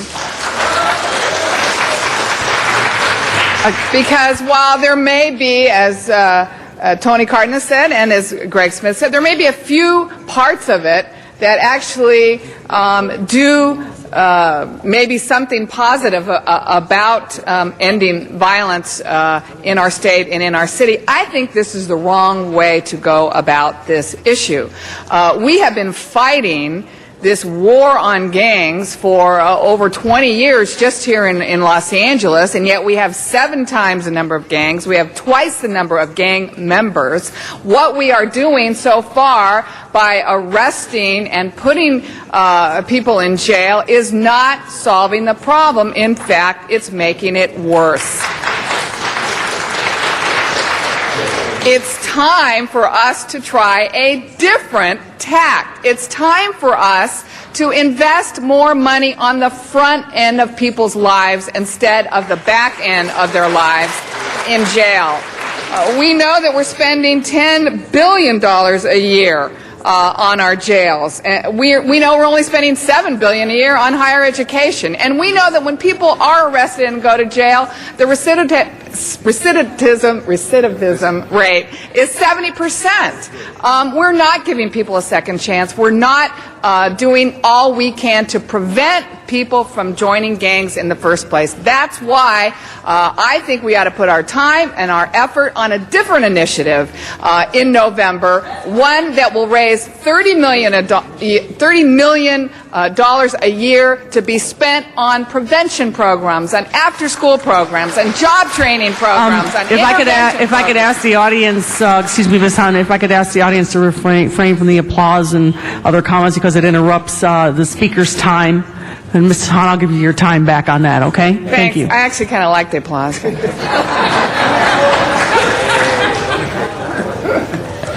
But I think we need to move in a different direction, and I'm very proud of this City Council because I do believe while we oppose this today, I think what we are going to do is put something on the ballot in November which will make a big difference in kids' lives. It will show kids that we want to give them real choices, real opportunities to stay out of gangs in the first place. That's the way to fight the war on gangs, not by spending more money on jails and prison and incarceration. Thank you, Ms. Hahn. Mr. Garcetti will be our next speaker.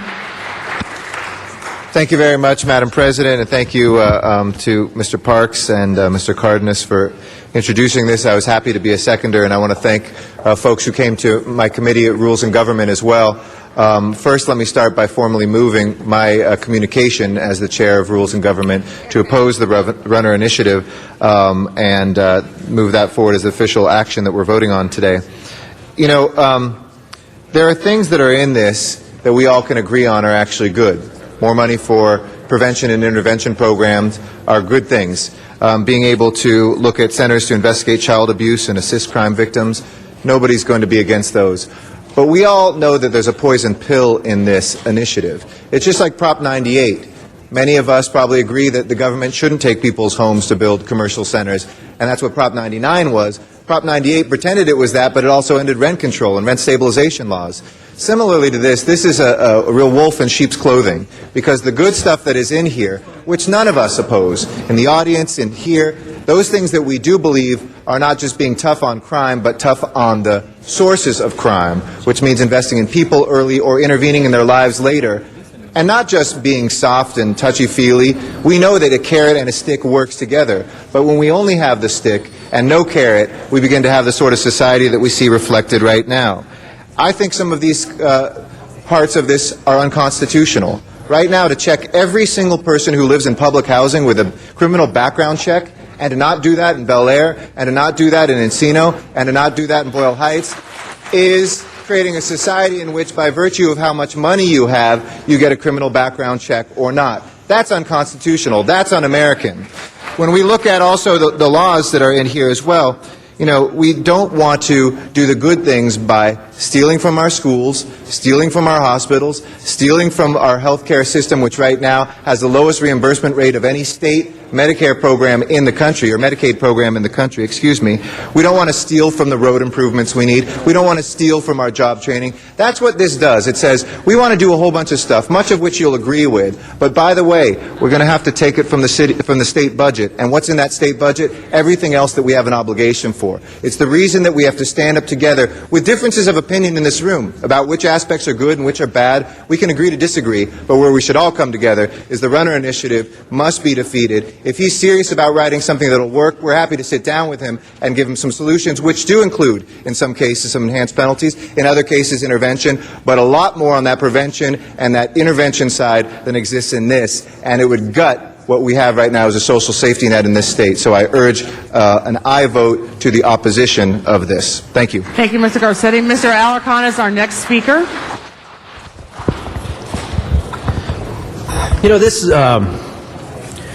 George Runner's right. If we took every 14 to 25-year-old male and put them in a ship to Siberia and lock them away for life, we would reduce gang violence. There's no question in my mind about that. But what kind of society would we have created? In fact, we've created a society that incarcerates more young people than anywhere in the world. And I don't think it's done that much good for our society. I think that we still have problems with violence. No, this measure is not about reducing gang violence. This is simply a Republican effort to seize control of the legislative process because they can't adhere to the democratic process that is in place, and they can't win. So they come up with some bogus proposal that sounds pretty good on the outside, and then they try to sell it to a general public on the margins by getting those people who switch back and forth to vote for it this time and carry the majority, when in fact you couldn't get something like this through the legislature in the next century. So we have to be not just supportive of this measure to kill what has some really horrendous provisions. We have to be willing to mobilize. And so I want to thank those of you who are here to testify against this measure, but you have to triplicate and multiply your efforts to make sure that people understand exactly what this measure is. It is an effort for Republicans to steal an issue and say that the Democrats are evil beings, and notwithstanding the fact that Democrats are the majority in this state, they keep getting elected because they understand the pulse of California. Republicans can fight all they want for these crazy initiatives, but they will not prevail at the end because of people like you who get out to the streets and inform the public about what is going on. All the radio talk show hosts who will enjoy this particular speech thoroughly can say whatever they want. They are losing. They are losing, and there isn't one talk show host who has a higher rating than one Spanish newscaster on Spanish radio. And that's the truth, and they keep fighting against the odds. This measure is a wolf in sheep's clothing, as Eric Garcetti said. It has nothing to do with reducing gang violence. It has everything to do with trying to empower a losing Republican Party. Thank you, Mr. Alarcon. Mr. Parks is our next speaker. Mr. Parks will be our next speaker. Thank you, Madam Chair. I am pleased to stand and support Mr. Cardenas as we were at a news conference together. Having been in law enforcement for 38 years, I think the issues that are in this initiative are several problems. One, I think it's mislabeled. I don't think it creates safer neighborhoods. Having 38 years in law enforcement, I don't believe you can only invest, and we've seen this for the last 4 decades, invest in only a portion of the system. If you do not invest in prevention, intervention, education, enforcement, incarceration, and rehabilitation, you do not have a system. to create many of these initiatives that center around 14-year-old kids who have not really gotten to the point of being able to make adult decisions, but put them in a situation that they might end up being in prison the rest of their life, to take money away from the very things that prevent them from getting involved in crime, I think creates unsafe neighborhoods. I think we only have to look at the way that this council dealt with its budget this year in returning money for libraries, buying more books, putting more money in graffiti removal, finding more money to deal with youth in prevention and intervention is the way to go. You do not rob those programs to build more prisons. I think what we have to look at, it is not a good state if all we have is law enforcement in prisons. It's not a good city if we have nothing to offer young people other than more enforcement. And so we have to get beyond just the name of this initiative, push back from it as it relates to what is being asked us to do, read the fine detail, and realize that we're putting our youth in greater jeopardy than at any time before. When we start a process of taking discretion away from judges, taking discretion away from DAs, that is the kind of thing that then you can start addressing these criminal problems and these social problems by a computer without the sensitivity of human beings looking at young people case by case and finding a solution for them. I think it's something that's important that we take this stand that clearly send a message that something is mislabeled, it will misrepresent, and we as a city should not stand or support it. Appreciate Mr. Cardenas and your leadership, because I don't know if there's anybody at the state or the local level that's put more time in dealing with youth-initiated issues, bringing resources to those activities. Certainly as the chair of the Ad Hoc Gang Committee, evaluating how the city spends $20 to $25 million and how we can deal with prevention and intervention than he has in his career. And I think that when he has put his stamp on something that says that is harmful for our youth, we need to pay attention to it. Thank you very much. Thank you, Mr. Parks. Our next speaker for the first time will be Mr. Rosendahl. Thank you, Madam President. And I want to thank the community for coming here very much. Look, it's ridiculous what's happened to America in the last 20 years. We have 2.3 million people in prison. We are 5% of the world's population, and yet we have 25% of the world's incarceration. We have more people in prison than anybody on the planet, including China, which has 1.3 billion people, and they don't have as many people in prison as us. We criminalize and we throw kids away, and their lives never, ever come back once they get caught into that criminal justice system. Frankly, what we need are politicians in Washington that finally get up and say, you know, those drug laws of the 70s and 80s are bad laws. They should treat that as health issues, addiction issues, not criminal issues. Ever since they put those tough drug laws in place, the prisons have mushroomed. Mushroomed to the degree where we spend more money on prisons than we do on schools, more money on prisons than we do on after-school programs, more money on schools than we do on anything else regarding our youth. It's ridiculous. It's absurd. It's insane. Why do you think gangs exist and exist in such large numbers? Well, because you've set up territories and you sell illegal drugs. You're able to fund yourself. You're able to feel a little good. It's better than making $7.50 an hour in some people's minds. It's an alluring thing of insanity. These drug laws have caused an underground, have caused a criminal industrial system. It is actually sick with what it has done.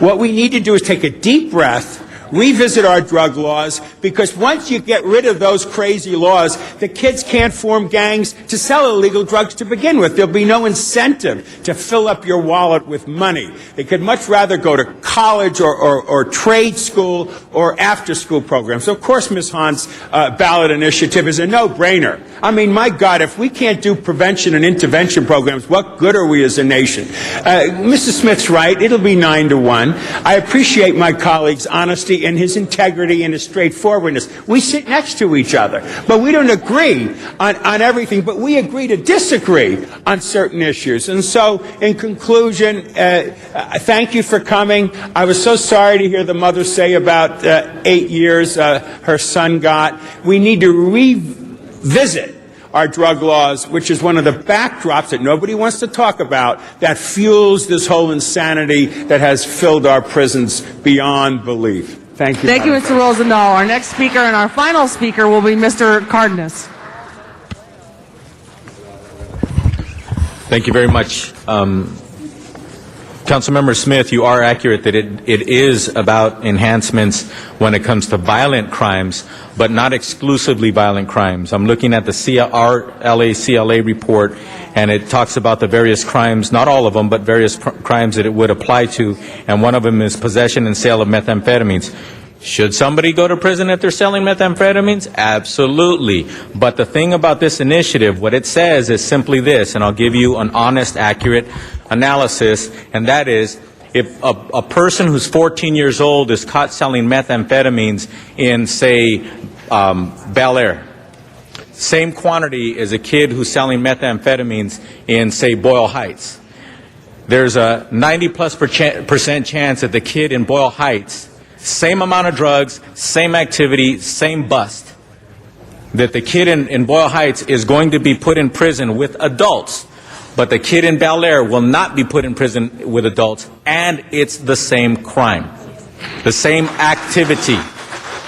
See, that's the part where, in my opinion, this initiative goes south on us and is not addressing the real issues, is because you're talking about enhancements for certain communities, certain individuals for the same crime.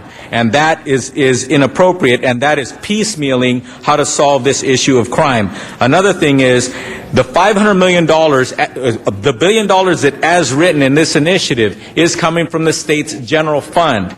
$500 million every year after. This initiative does not talk about or address the issue of other related costs with those additional incarcerations. So as a general result, it will cost hundreds of millions of dollars more over and above that every year of the state's general fund, which is where we get school funding from, is where we get funding for Medi-Cal and things of that nature, services to our seniors, services to every aspect of the state of California.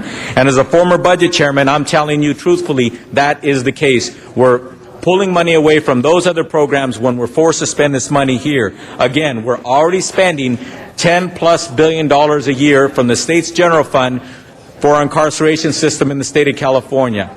In addition to that, what this does as well, Mr. Smith, Councilmember Smith, it does talk about intervention and prevention programs, but the initiative itself talks about possibly it addressing 3% of these funds toward intervention and prevention. That means 97% will go to parole officers, police officers, things of that nature. And I'd like to close with this. I respect and appreciate the fact that Councilmember Smith, you do put on a uniform and you do in fact help protecting the public directly as an officer. But at the same time, if you were to ask this police chief, if he were to get another $10, $20, $30 million to his department from the state of California to do it via this initiative, or for them to, for example, increase the COPS funding, where he gets to decide how to spend that money instead of getting certain kinds of activities and getting reimbursement, I can guarantee you every police chief in the state of California would prefer to get the money direct, not be told by an initiative that you have to do certain activities to get that funding. Because the reason why I make that point is this is not new funding. This is going to take away from other funding and is going to tie the hands of local government and the state of California to do things strategically instead of just do things piecemeal like this initiative talks about. I urge my council colleagues to please vote for this resolution, which basically states the City Council of the City of Los Angeles actually opposes this Safe Neighborhoods, so-called Safe Neighborhoods initiative. Thank you. Thank you very much, Mr. Cardenas. There are no further speakers in the queue. Madam Clerk, would you please review what is before us before we take a vote? The matter before council is the communication from the chair which opposes this initiative. All right, Madam Clerk, would you please open the roll, close the roll, tabulate the vote? 9 ayes, 1 no. Thank you very much. Wait, Mr. Smith, did you have a... Madam President, forthwith, please. Mr. Smith? Klein asked just for the record that his name be placed, noted that he would have been a no vote as well. So, Okay, thank you. Madam President, All right. He's not here, though. Madam President. Yes, Mr. With your Labange. permission, can we take item 46 out of order? Building and safety officials are here. This is a continuation from yesterday. It should be cleaned up. All within right, 1 minute. let's call item 46. Madam President, that matter needs to be reconsidered first. That was already Okay, voted motion on. for reconsideration. You want to make that? Mr. Labange, would you like to make a motion for reconsideration? Yes, please. All right, and that motion for reconsideration is made by Mr. Labange, seconded by Mr. Garcetti without objection.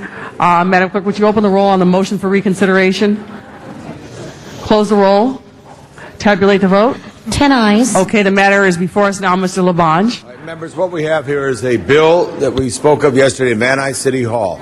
Dave, if you and the team from Building and Safety want to sit there, there is $1,000 that the city spent in preparation of cleaning this lot. The lot never was cleaned, but the city also charged an additional $3,200 of cost. Dave, you can sit down here. Come on, inspectors. Of the cost here.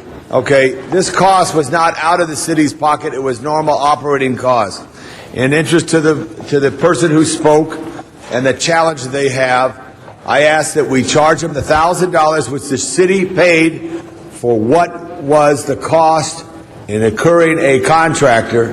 Mind you, the city did no work here, but as the city did prepare to come out and to do work, they did hire a contractor to do it. The owner complied with the order. The administration cost and the overhead was just, if I could use your time, that we pay you anyway. That's what it was. So I ask you that we waive that administrative cost. Explain, Dave. Good morning. Dave Lara, Building and Safety.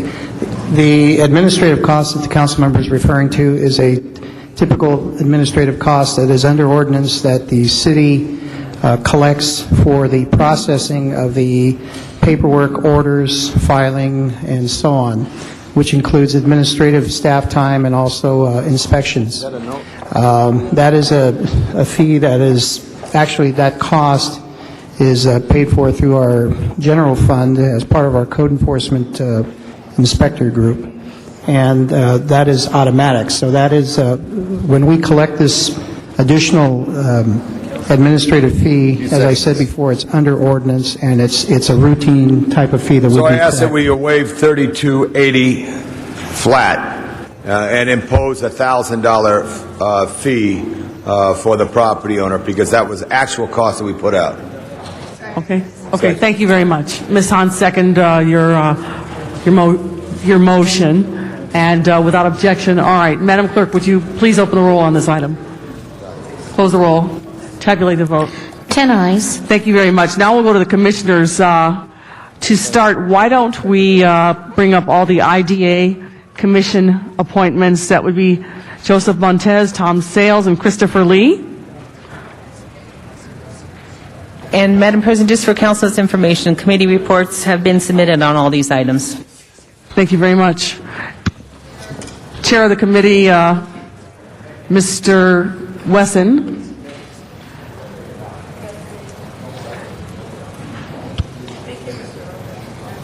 All right, we heard this item this morning in HC.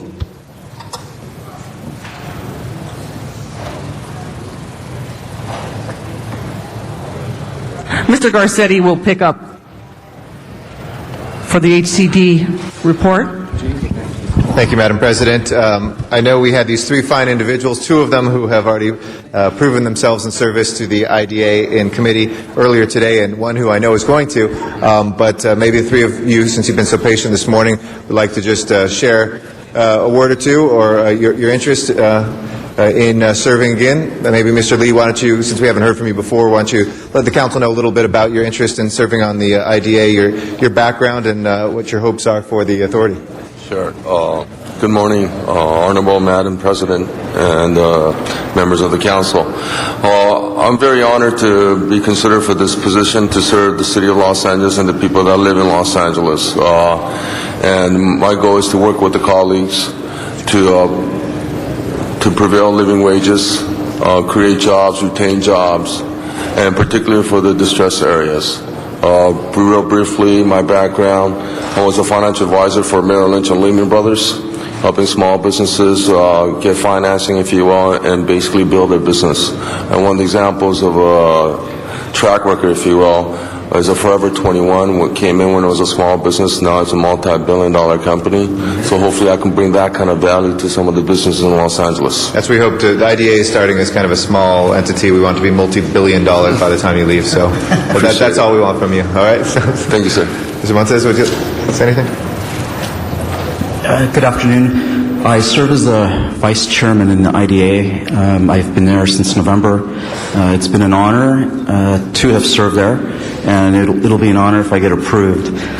So I see a lot of great things for the IDA, a lot of opportunities. What I have done in my professional life, I'm an investment banker.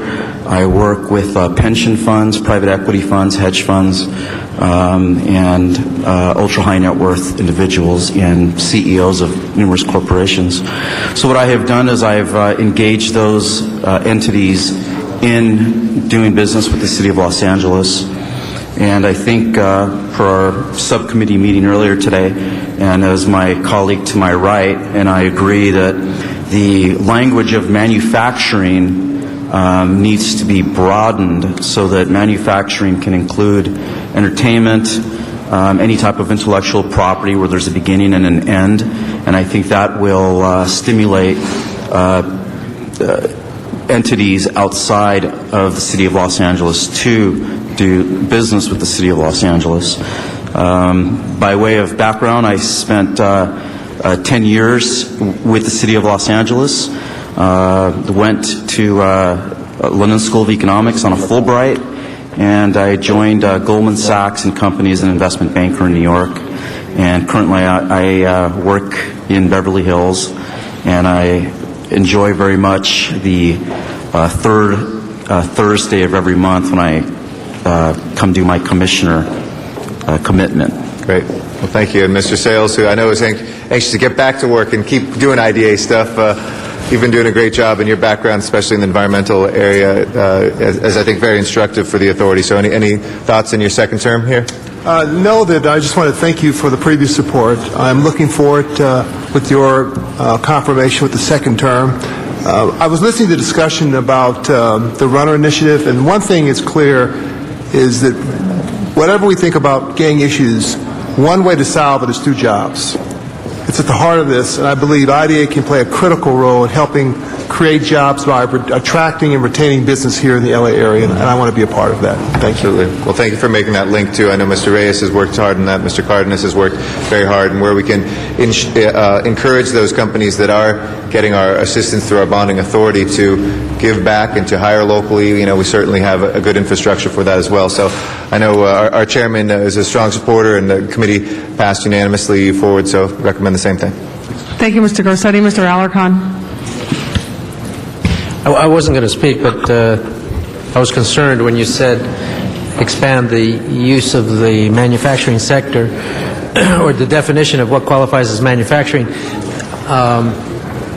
It may or may not be a good idea, but I think that central focus needs to be more along the lines of Mr. Sales, that we ought to be looking not just creating jobs, but quality jobs that can enable somebody to enter into the middle class, as opposed to continuing to invest in corporations who pay minimum scale and deplete the resources from our community. In fact, empower people to become poor.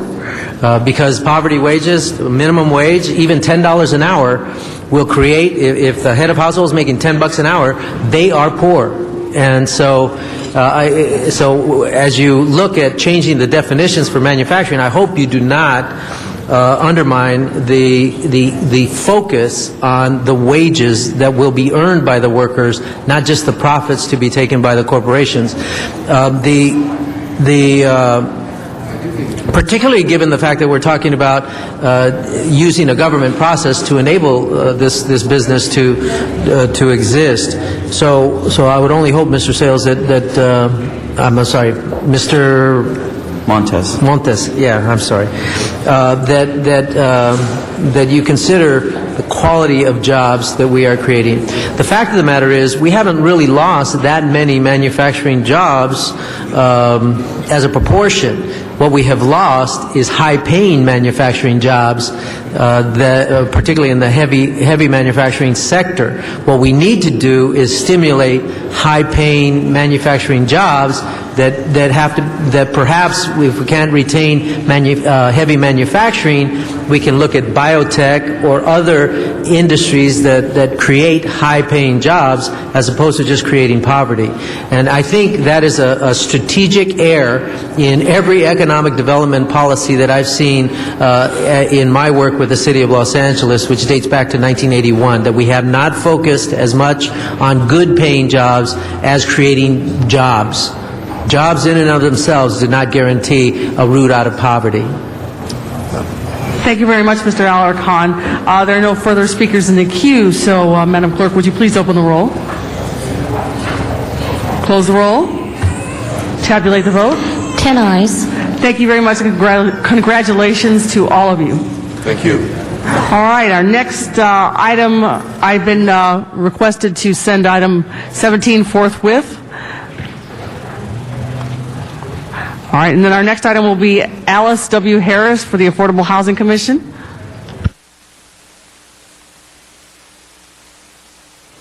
Mr. Smith. Wondering, this is the newest member of the Smith family, Alexis Shader, 3 months old this week.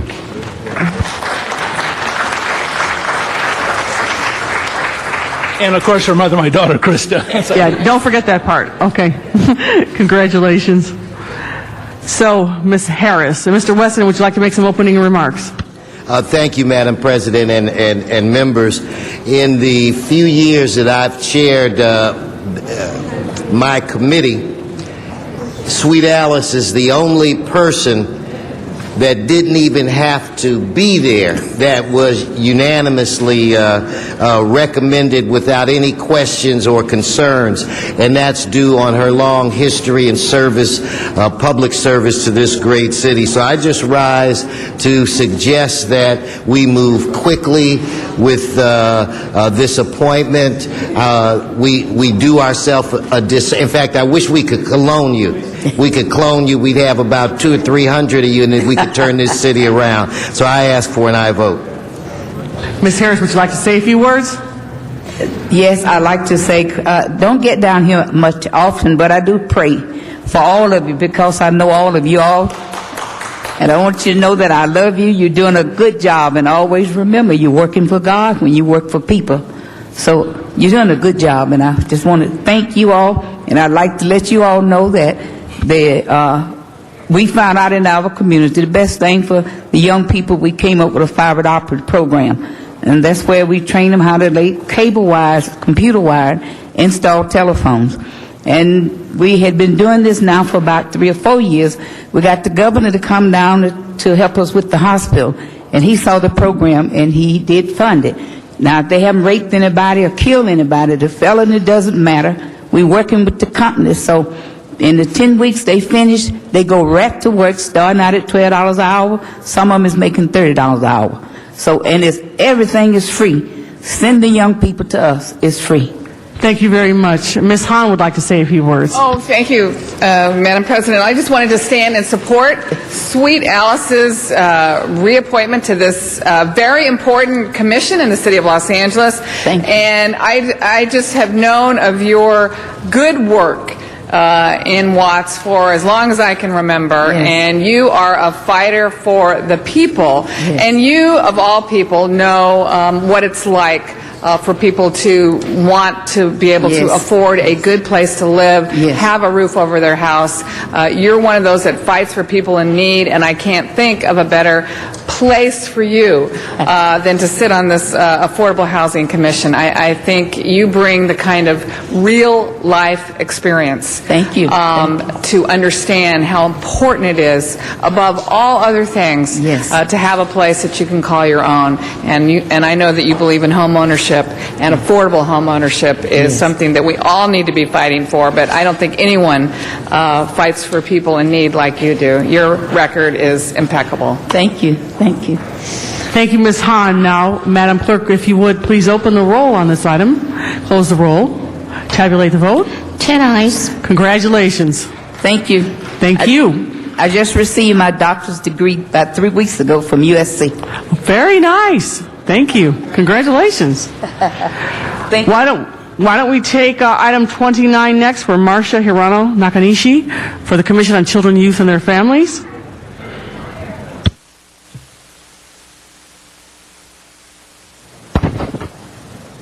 Before we go further, there is one speaker card on item 29 for Mr. Zumadog.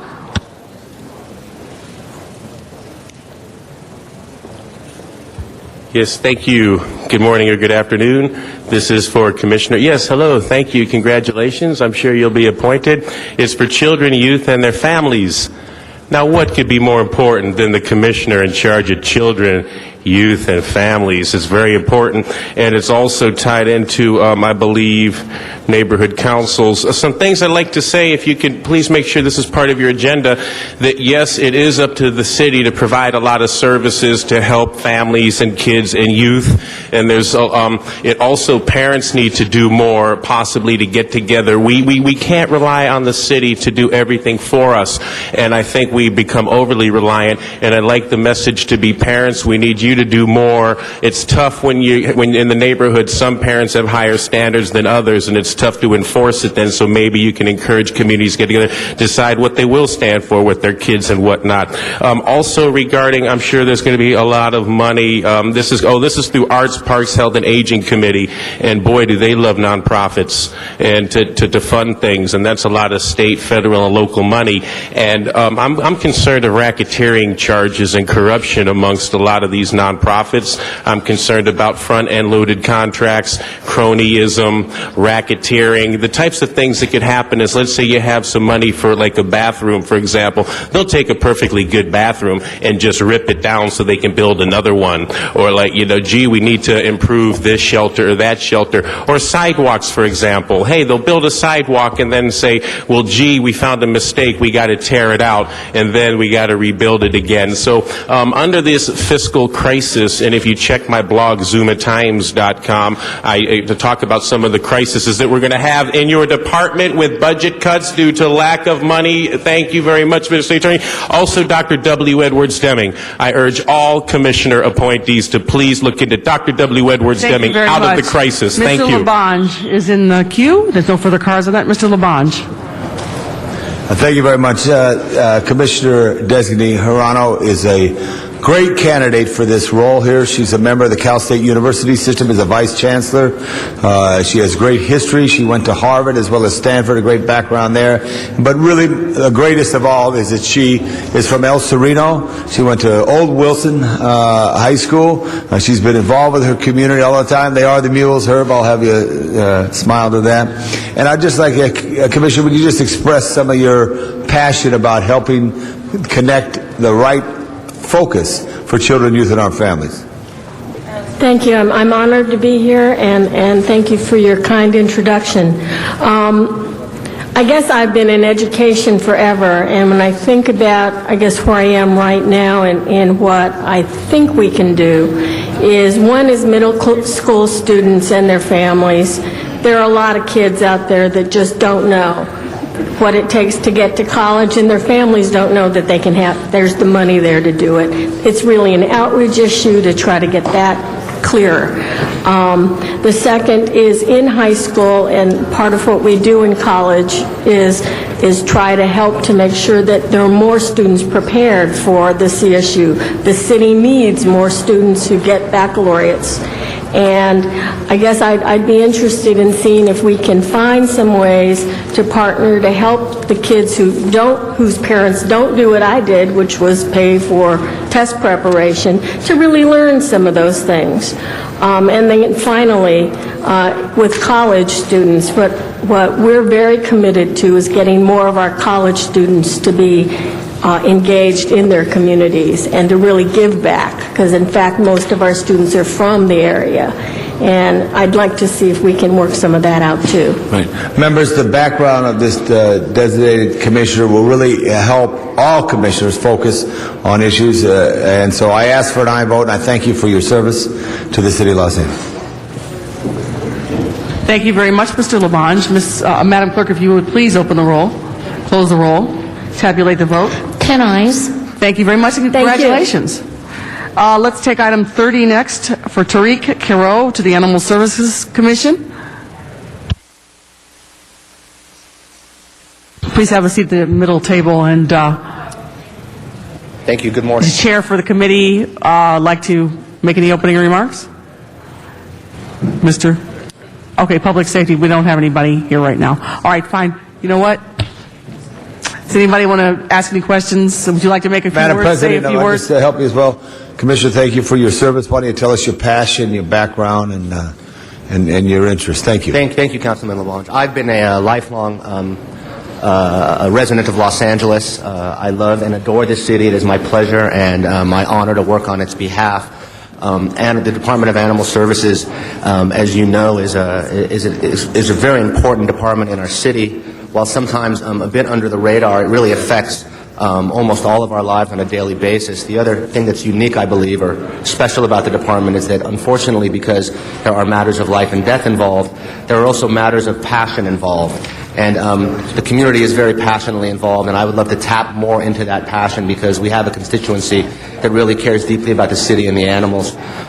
There are certain issues, obviously, that we need to confront, like generating more revenue and licensing, which I think is a very serious problem that still needs to be addressed. But other than that, in my time on the commission, I believe that we have moved forward, we have improved, and that the relationship between the commission and the department is as good as it's been in a very long time. Thank you. Thank you. Members, I'm sure Mr. Villaraigosa has selected you based on the fact that you have a commitment to serve the City of Los Angeles. So based on that recommendation, I call for an aye vote. Thank you very much, Mr. Labange. Madam Clerk, if you would please. Oh, Mr. Rosendahl, I'm sorry. Thank you, Madam President. Good afternoon. It's about a minute after 12. Good afternoon. How are you? I've been saying over and over to Animal Services to be more aggressive in registering dogs. We only have 25% registered, I think, something like that. When I was a kid, you know, I used to do light bulbs as a Boy Scout, door to door, bang on doors and stuff. I've urged him and the department to maybe have kids or volunteers or some kind of an incentive program where every door in the city gets knocked on when there's a sense there's a dog there. And we, you know, we're not stupid. We can hear dogs barking and things like that, beware of dogs, these kinds of signs and so on and so forth, and bring up the registration. I was the only guy against this spay and neutering at 4 months, which I think is total insanity to the animals. But on the other hand, I am a big believer in registering all dogs. Once they're registered, the sense of responsibility with the owner becomes real. And you know something? There's a heck of a revenue stream that comes in when that's done. And we can incent young people to be part of the solution of getting our dogs registered. Do you have any ideas on how we can go forward with it? I'm tired of the talk and the BS I've gotten from the department and actually no action. Well, I'm glad you bring that up because I was just having this discussion not long ago. And one of the things that I've encountered being on the commission about licensing is an attitude that this or that is not possible when it comes to licensing. licensing, and I think that certainly we have to overcome that.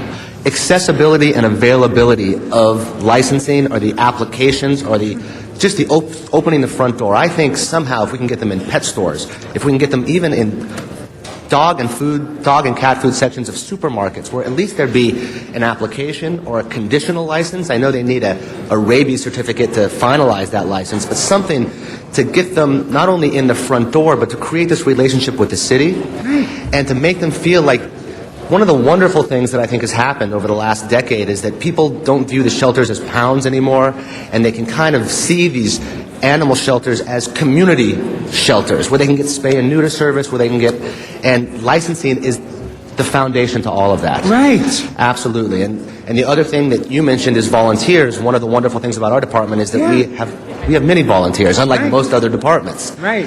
And I wish I had the solution, but I can tell you that I'm committed to this issue more than any other now. When I first got on the commission, I heard so much, we can't do this, we can't do that, it's extra work, and I realized that that is just quicksand. Do me a big favor, would you? Would you report back in 6 months to my office? I don't have any oversight on this department, but I am one of the 15 here that set overall policy. Get back to me in 6 months and say, Councilman, here is a plan of action that we think we need to have in place, which I will help you with. Otherwise, being on a commission is a lot of baloney. You know, you're a big shot in one level, you get a little card on another, but it's nothing if you're not really doing something for the community and people. And you don't need to be spoon-fed by the bureaucrats. Yeah. You're the citizen oversight. You represent the people. And in that regard, take that leadership. Instead of sitting in meetings where they force-feed you nothingness and you sit there like bumping along. So in 6 months, come back to me, to my office, and say, Councilman, here's how we're now aggressively moving forward with a plan to license more dogs. I'll be very happy when you do that. Because next year, when Bolt comes up again in the budget thing, and if he still mumbles nothingness, I have had it. So I'm asking you to take leadership on that. I understand, I will, and I will get that to you in 6 months. Thank you very much. Thank you, Bless sir. you. Yeah. Welcome. Thank you. Thank you. Mr. Alarcon is our next speaker. Once again, I wasn't going to stand up. But I'm glad that only one council member believes that it's total insanity to spay and neuter cats and dogs at 4 months. Okay. Cats you don't have a problem with, 4 months. Okay, but in any case, I'm glad that every other council member who had the opportunity to vote agreed that 4 months was appropriate. So I want to make sure, on the record, that you will enforce the directive of this city council and the mayor to ensure that as many animals as we can regulate to ensure that they are spayed or neutered at the 4 month time period, that you will do everything in your power to do so. Despite the disagreement of reasonable minds, I absolutely will enforce that directive. Oh, so that was a good spin on that. Reasonable minds will disagree, Mr. Rosenthal. Thank you. I'm sorry. The senility is kicking in, but I also say that in this city, where animals are handled irresponsibly by so many segments of the population, that we must gain control and do everything possible, and that's why the spay and neuter ordinance was so critical. So we can differ on whether we think something is insane or not. Frankly, this is a democracy, and democracy prevailed. The vast majority of people do agree that we need to implement this ordinance, and if that be insanity, so be it. It's democracy, and democracy rules in this city. It's sanity. Mr. Cardenas. Thank you very much.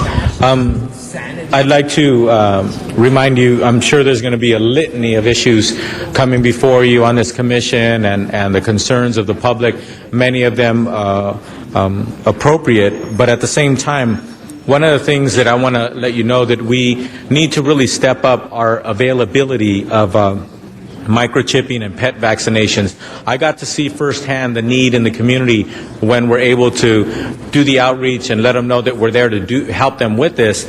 And we just had a animal safety fair in my district in Van Nuys just a couple weeks ago. And it was supposed to be from 10 a.m. to 2 p.m.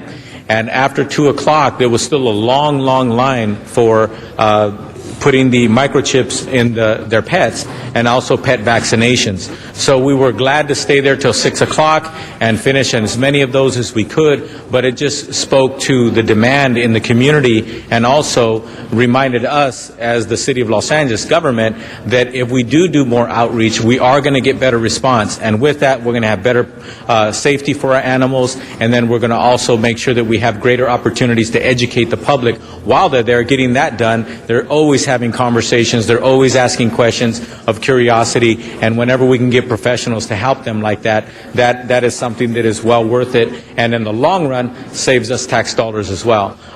So I just wanted to remind you that there's a lot of things that you're going to probably be committed to and staying committed to, but I just want to remind you that that's one thing, especially for our low-income communities, that we need to do more of.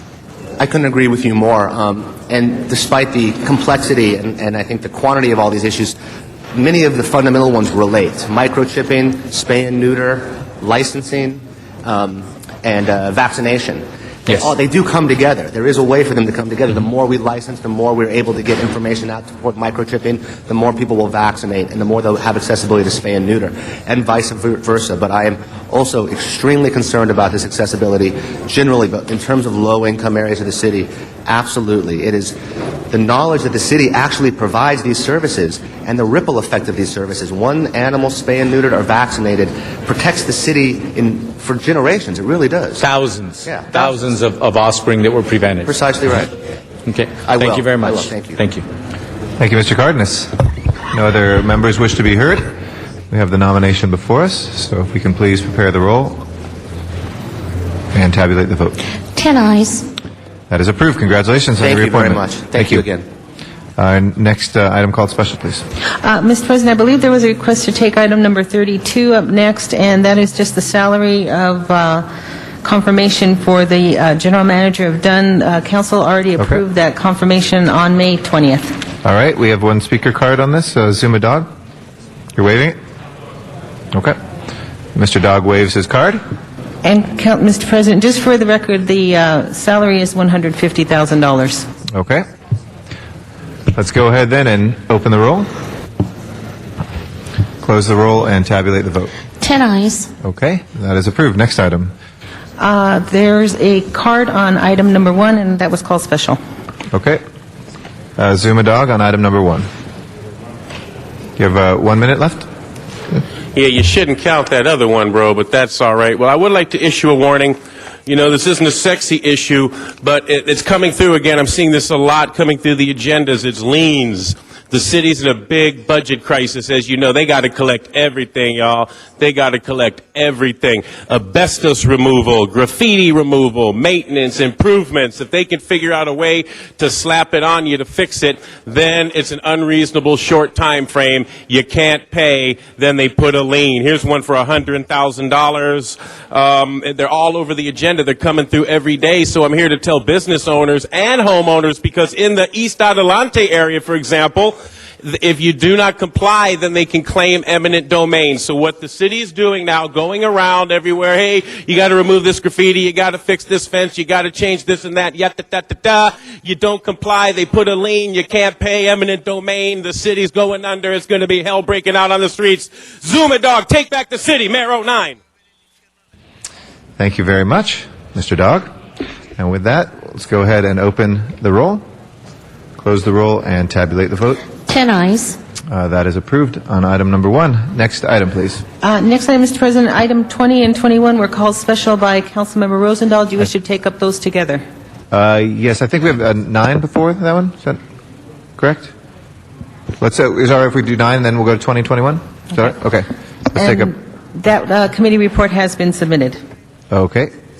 Ms. Choi, if you'd like to come forward, and this went through personnel or budget and finance? Budget and finance. Okay.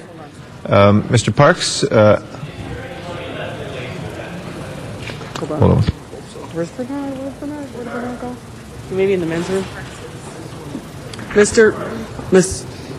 Okay, there he is. So I'd like to recognize the chair of our Budget and Finance Committee, where this nomination went through, Mr. Parks. Thank you very much, Mr. President.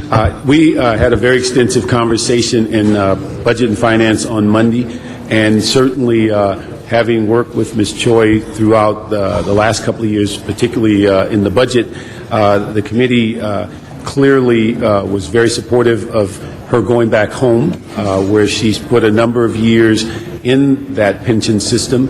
And certainly we believe that from the answers that she gave us, clearly she's looking forward to going and ensuring that that system continues to be solvent. A number of ideas in the sense of where the pension market is going. Clearly has worked on projects in the mayor's office that we will be addressing here in council somewhere in the near future that talks about whether it's in our future to merge pensions within the city. She certainly has a great grasp on those issues. Excuse me.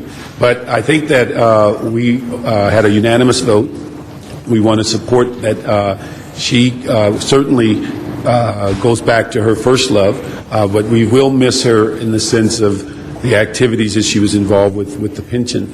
The one thing I think I left that committee with a impression. I just want to clarify it so we can, if it didn't get in the committee report, but there was questions asked in the sense of salary savings or salary setting is within the purview of the board.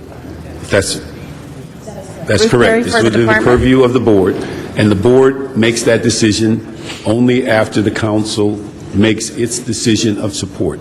Well, the salary has been negotiated, but it has not been presented before board yet for affirmation. Okay, but that happens after our vote. That is correct. Okay, I just want to be clear. So the issue is it's not within the purview of the council.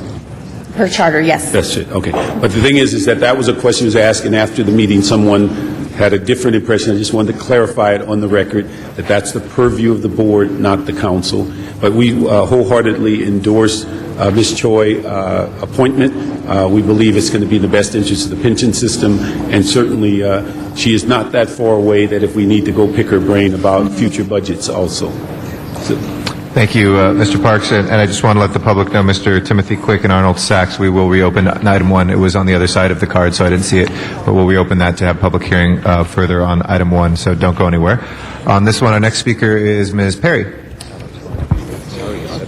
Okay, thank you, Mr. Chair. I'm talking here with the city attorney, and I propose a motion. There's some dispute or some disagreement in the interpretation of that to make a motion to approve the confirmation with a salary component included in that approval to take council action on this today if at $190,000. I have not had a chance to ask if there is a second for that, but we have the city attorney here if need be to present a counterpoint. I know there's been, there's some discussion on what's our charter responsibility or ability. The city attorney want to comment on that? Pete Echeverria is here from the office of the city attorney. Mr. Echeverria? Has the salary been set, or was that? The salary has been negotiated, but it has not been presented before our board for confirmation. That's set for the board meeting of June 24th. The charter section does allow the board to set or adjust the compensation for the general manager within the guidelines established by council. The guidelines established by council for this classification is the M9 range, which is a low of $148,000 with a high of $218,000. The salary negotiated for Ms. Choi is within that range. Okay. Mr. Echeverria? Yes, we just had, unfortunately, this question raised moments ago, and I've been looking at the charter provisions. The council does set the range within which the pay is then set. Hold my time, please. Under Charter Section 219, the council sets the salaries by setting a range for all officers and employees of the city. Under Section 508 of the charter as well, the boards who appoint their general managers are required to evaluate them and are required to set and adjust the salaries of the general managers within the range established by council. Nevertheless, the council is entitled to ask for information that is available in confirming appointments. So that's information that you may wish to ask for, or you may just wish to have the board go ahead and set the salary within the range that's already been approved by you. Okay. It sounds like we have a resolution. It sounds like this will be public, so I'll say this publicly. It's $190,000 that is being recommended. The board hasn't passed that, but we don't have charter authority to put that in, but there's agreement on that, so we can recommend that. It's a non-binding recommendation, but I believe that's what you moved. Yeah, so that's without fine. objection, we'll move that. Okay? Okay. As part of the approval. Okay? Okay, that's fine. All right. Sounds good. Any other questions, colleagues? It is your pensions too. Seeing none? All right. Let's go ahead and congratulations on the nomination. I think the vote should go okay, but we'll open the roll, close the roll, and tabulate the vote. 10 eyes. Congratulations, Ms. Roy. Thank you very And good luck with the board. All right. We will reopen item number 1, please, if we can open the roll and reconsideration of that. Close the roll and tabulate the vote. My apologies to both 10 gentlemen. ayes. Thank you. Timothy Quick, if you'd like to come forward, and then Arnold Sachs. And sorry about that. Thank you, Mr. Carter, President please. Garcetti. We were just meeting with people from Building and Safety. I would just ask, I know that the vote's been taken, but I would ask that this lien not be rubber stamped. Mr. Maimon, who's here and who will speak, is a retired Israeli colonel who brought his life savings to this country and invested in a property. It's resulted in nothing but problems for him, but he is here now, and he's returned to go ahead and develop the property. One of the issues is that he was out of the country when the abatement was scheduled and set. He was not allowed back into the country by our own border laws and so forth. And so, given that, he wasn't able to be part of the process here. Even so, he did come back to the country. He did put himself in a position where he could proceed to do the abatement himself. He was not permitted to do so by the Building and Safety Department, and has ended up with this $100,000 lien that stands directly against his ability to proceed with redevelopment. This property is in the Wilshire Koreatown redevelopment area. It is a property that could be used for low-income housing and a number of other projects that I think would be constructed to the city. And so it is our request that the city reconsider putting this lien against the property, because putting the lien against the property is problematic for the purpose of obtaining financing to proceed to go ahead and to make the property what it should be, which is a productive part of the city. So that would be our request. Also, if the city feels that they absolutely have to put the lien against the property, although they are protected by notices that are recorded against the property, we would simply request that the administrative fees be waived, inasmuch as the amount of this lien is probably more than twice the amount that it would have taken a private party to clear the property. Thank you very much. Thank you. Arnold Sachs is our next speaker, and then Michael Maimon will follow after Mr. Sachs. Good morning, City Council. I'm not going to really consider whether the lien is correct or incorrect, but I'm glad to see the city has the ability to take action in issuing liens or violations, or is in the matter of the rent escrow account program, citations for violations. And so I would look at city council or the city department that would be directly in charge of illegal billboards. Now, you've had on your city agenda yesterday a motion to allow an electronic billboard for property that was taken away from the billboard companies. And yet, with the illegal billboards, you don't take any action. And yet, you have two items on your agenda. This one in particular says you're enforcing a lien on some property that isn't up to standards. Well, billboards are property. So Can't there's no billboards on this property, so if you could keep it to the items that they were I cited for. am Thank you. addressing the action taken by the city council or the city department in issuing a lien for some irregularities. Correct. Okay? So if you have the ability to issue a lien due to the fact that there is irregularities against the city charter, city codes, whatever it be, billboards would fall under the same set of circumstances in certain situations Yes, where but they we're not would be voting on illegal. billboards today.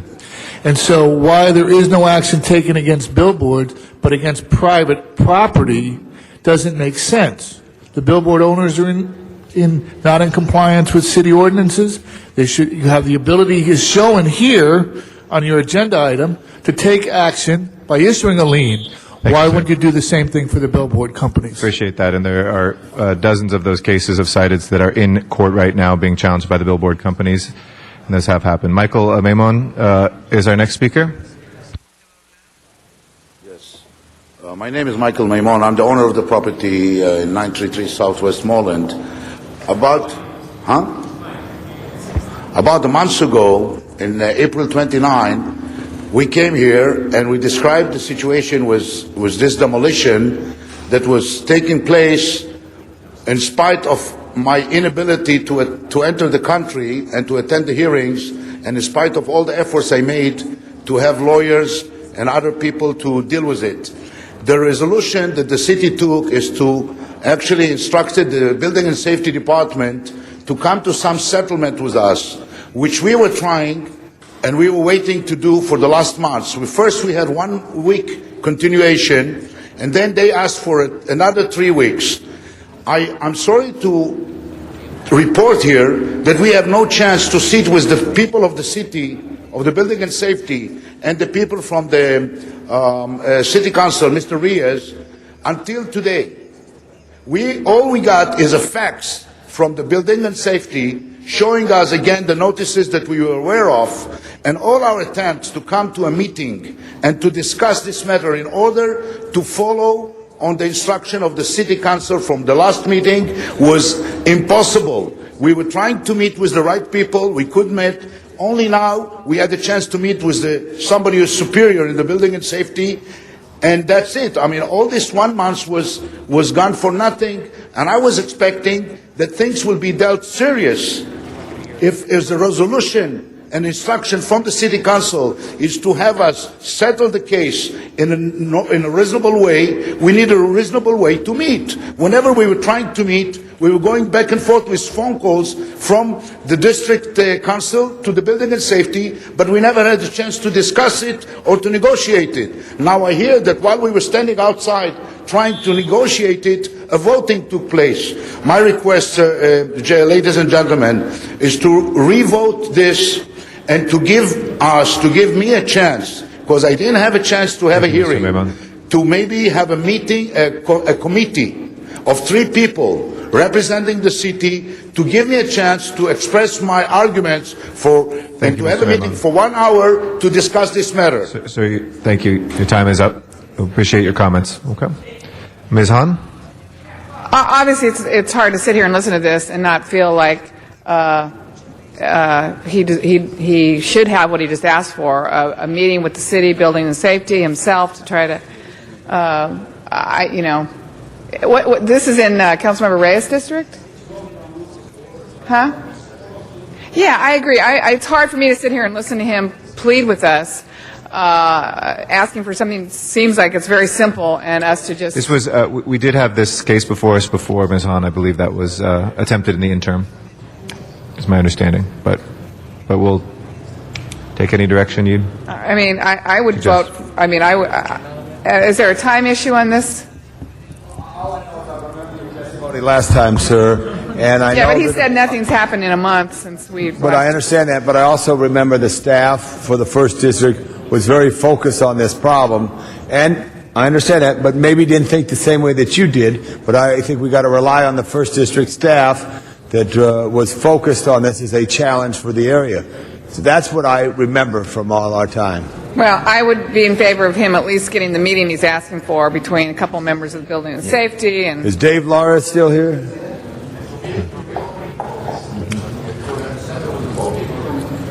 No, we have, this is, we, Mr. no, we City haven't Attorney, voted- we could haven't you voted also- on it. For the record, on May 6th, there was a hearing on this. His concerns were heard, and his concerns were heard again today.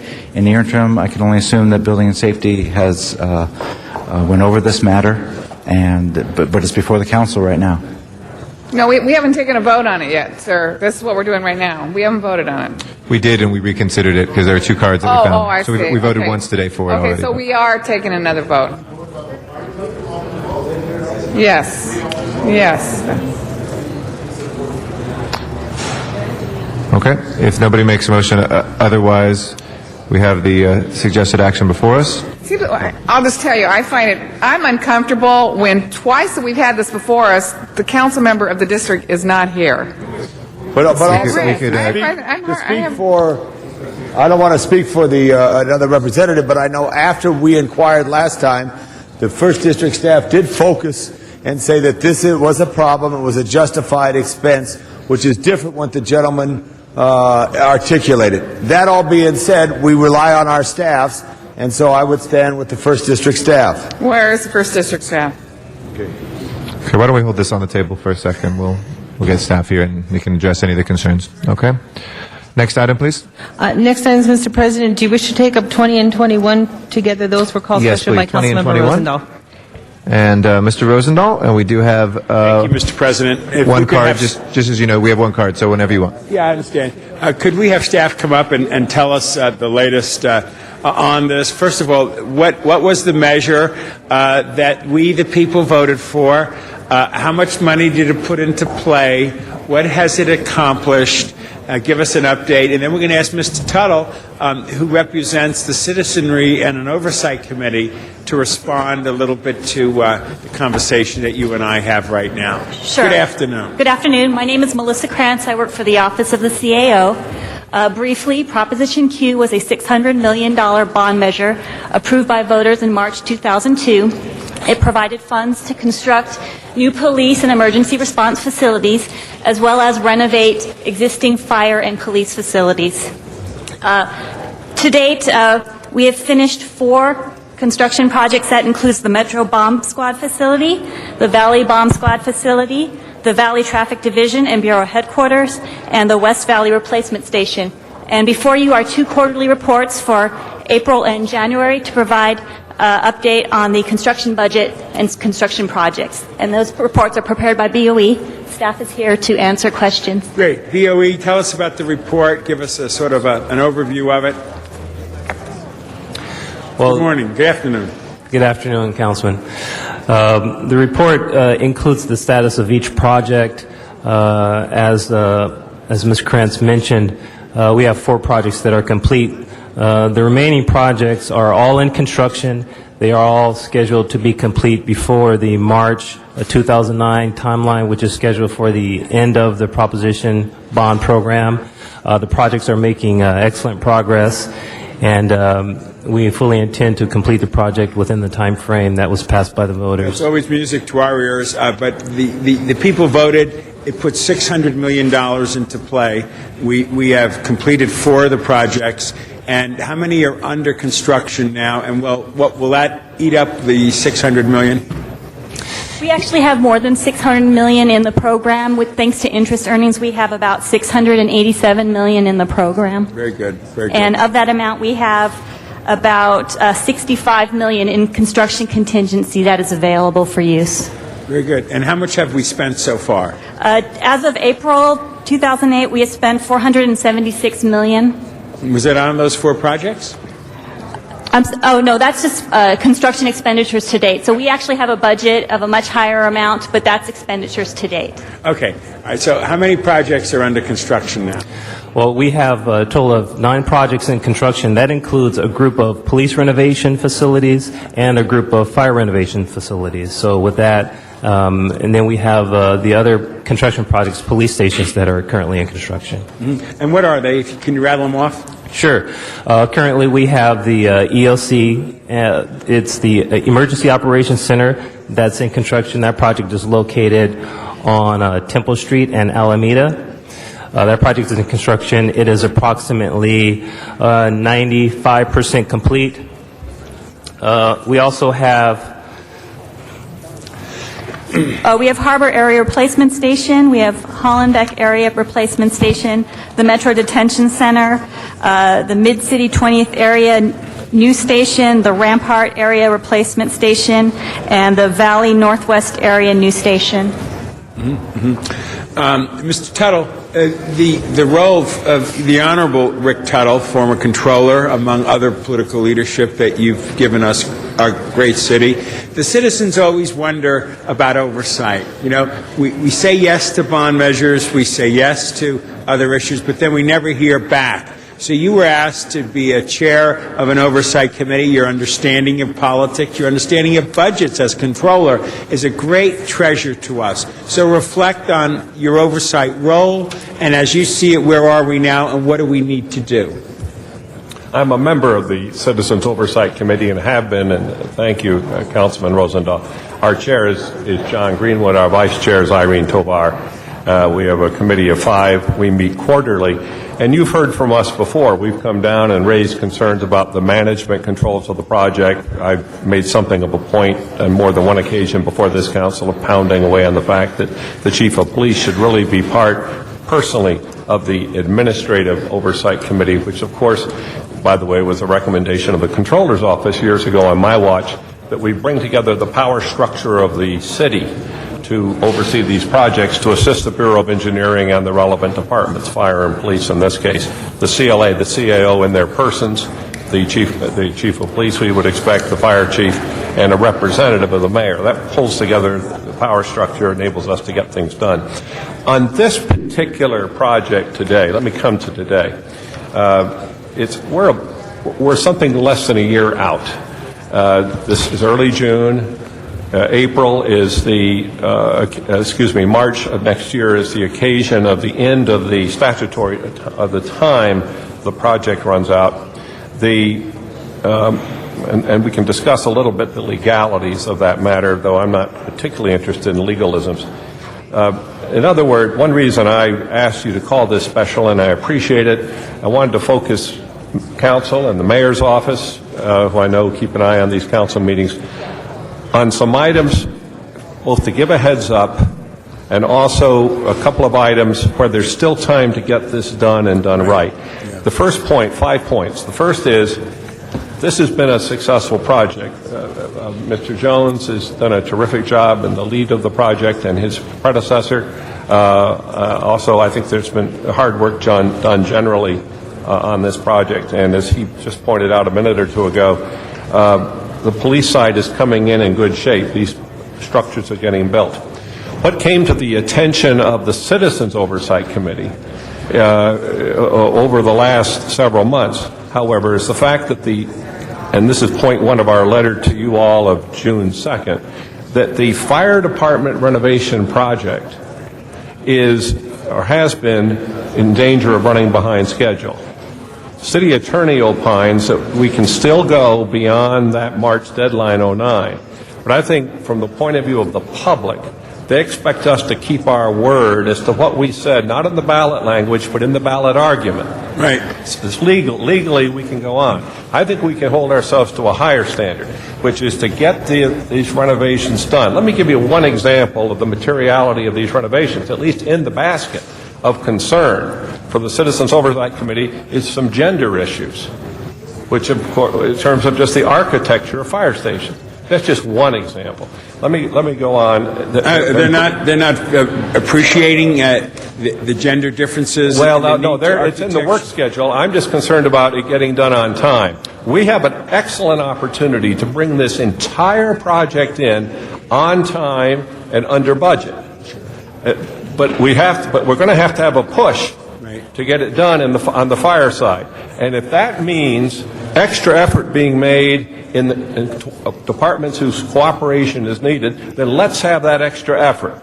Let's have the council leadership, let's have the appropriate committee chairs, let's have the mayor, let's have the CAO and CLA speak with, and if necessary, bring down here the departments to get this done. We can get this done on time and have a success story, and then build on that for future issues and feel good about it. There's a second issue.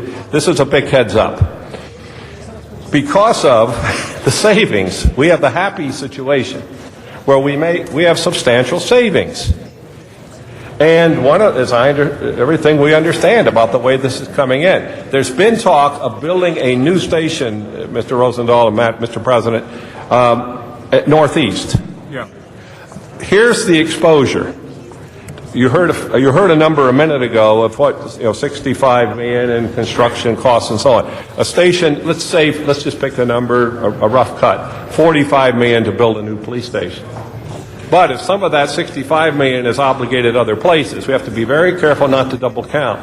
And this city authorizes, it would come back to council for action, authorizes out of the savings to go beyond the bond and go an extra step. We have to be careful we do not go a bridge too far and get 3/4 of the way out there with a new station, and then guess what? We haven't finished it, and then it could come back and hit the general fund. 2 years out, the nightmare is, the dream is, we do it. But this, I think also there may be other priorities council has. This is a council decision, and what we don't want is to have appropriate administrative people, earnest, hardworking, come up with a design that does not give you folks options. It's a democracy. You should be able to look at this and say, do we want to build that station at Northeast, and are we sure we have the money? It would not be a good meeting. It would not be a good council meeting 2 or 3 years from now, half built or 3/4 built station, another 10, 15 million out of the pure gold of general fund. We don't want that, because that competes with all the other needs. How do we avoid that right now? Do we call a meeting? I think you're going to hear a response to this, and it's Okay. a pretty orderly response, but our assignment as your Citizens Oversight Committee, the one thing we've got is our megaphone. We've got our voice, and we've been here a few times, to bring it to your attention. You're the policymakers, and it's a democracy, the Magna Carta, you control the money, or you have a vote on it subject to the mayor's veto. There's 2 other items. This legal thing on the police academy, let's get that settled. We have that issue it's been going on for quite a while with the police revolver and athletic association. Who owns the property? Let's settle it. Because either do the renovation, or let's return the money to the taxpayers or put it into some other site. But let's settle it. We've been promised that settlement now for 2 years in front of this council. Let's get it worked out. There are good people on both sides of this. They all want to do right for the city. Let's get it settled. The clock is ticking on this March 09 business. And then finally, and this is a policy issue and frankly is on the very edge of what a Citizens Oversight Committee does, but it came to our attention and it occurred to us we're the ones to bring it to all of your attention, Mr. President, members of the council. This surveillance camera business, anyone who's been to England knows there are lots of cameras around. They've been through terrorism for a long time. And it may very well be that we want a city in post 9/11. We may want a city with lots and lots of cameras around. There's a couple of ways to do it. One is piecemeal. The appropriate department, in this case the Los Angeles Police Department, goes to a council office, have a situation, MacArthur Park, the harbor, put in cameras and so on. I happen to think, however, this has broader policy implications where all 15 should be involved and the mayor. That's a full-fledged hearing on what the policies are going to be towards surveillance cameras. We may, in fact, have thousands of surveillance cameras in this great city. We may just make a policy decision to do that. It may be a wise and prudent one. But if we're going to do it, let's do it in an organized fashion where we all know what's going on, rather than a piecemeal one where 4 years from now or 6 years from now we wake up, we have several thousand, an embarrassing incident happens, someone's embarrassed by a camera they didn't know about in the park, and the city either has exposure or has embarrassment. We wonder how we got there. Let's go into it in an orderly fashion. Thank you, Mr. President. Thank you, Council Member Rosendahl. Thank you. On the point of the fire station, fire renovation, I'm sure my colleagues to my left and my right are yearning to respond to that. Thank you. Thank you. Okay. Anybody want to say anything else? Or Mr. Labange, I know, is on cue next. Why don't we take his questions? We'll see if anybody... I want to hear from staff. When staff said, I have a small comment. Okay, let's begin with the fire renovation issue. Right now, BOE is projecting under optimal conditions that fire renovation project will be completed by April or May 2009. BOE has been meeting with the Department of Building and Safety and Planning to ensure that anything that can be expedited will be. And staff is here to, speak to the actual issues. Good afternoon. My name is Alan Cowage from the Bureau of Engineering.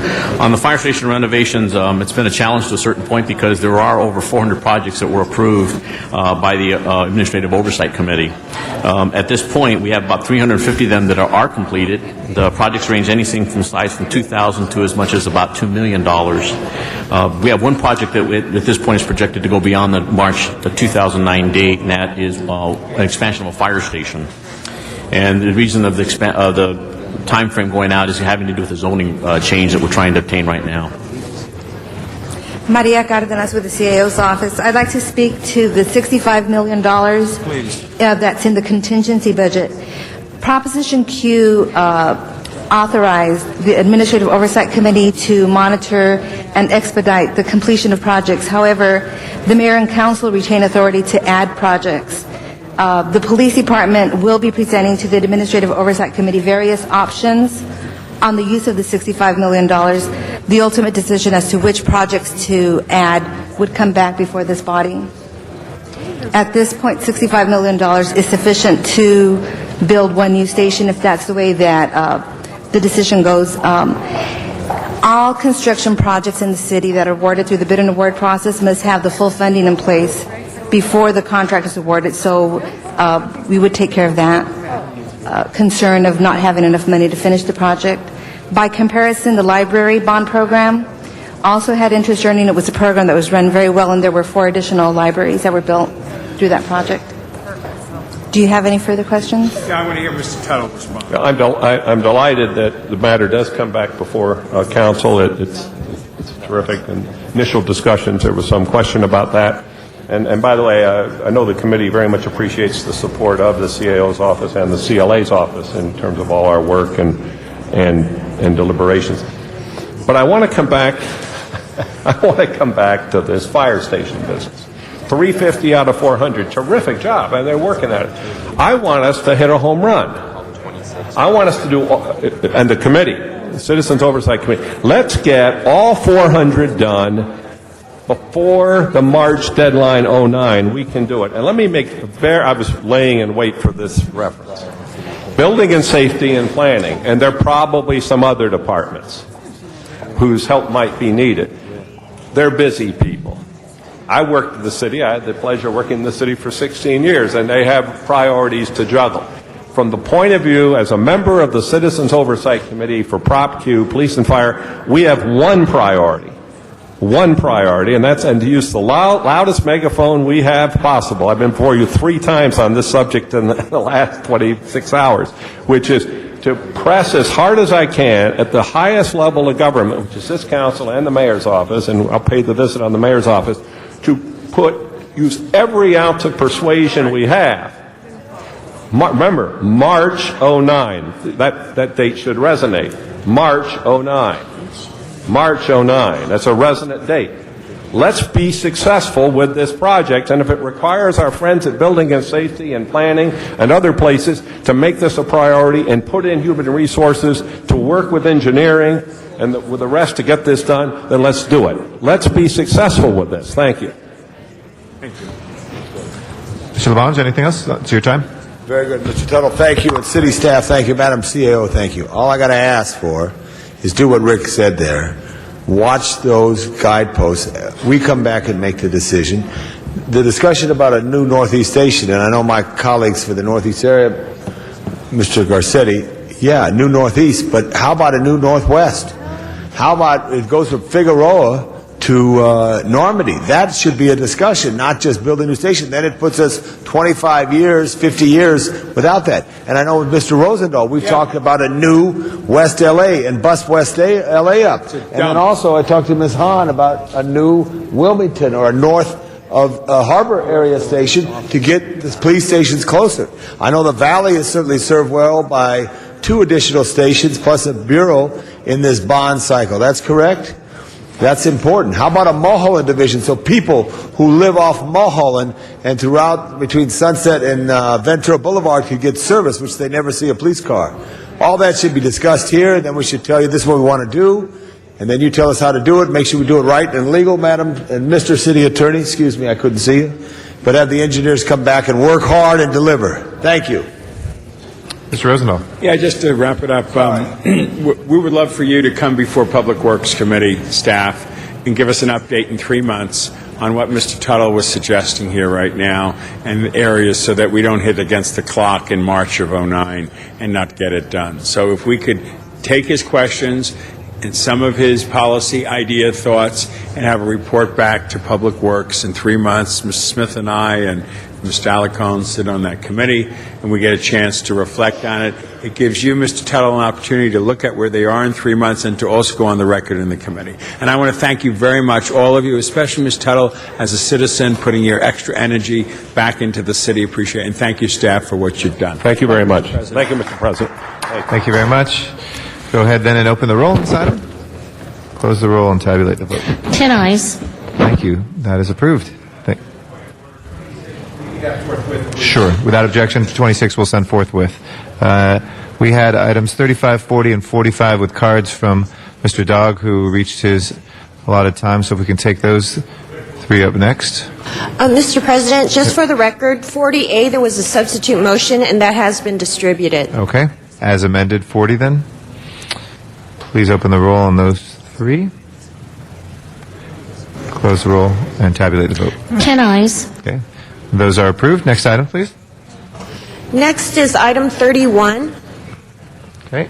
It's called special for card from the public. Mr. Sachs, if you'd like to come forward on item 31, please.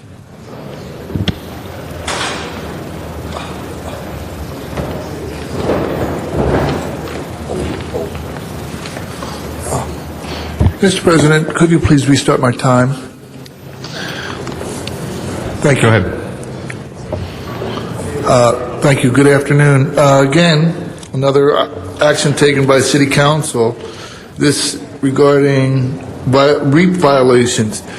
And I address the fact that the council is taking action, not on what it is taking action, but the fact that it is the ability to take action against violations to city codes, which again, and I thank you for clarifying my comments regarding the billboards about dozens being in court, but I believe there's like 600 illegal billboards throughout the city.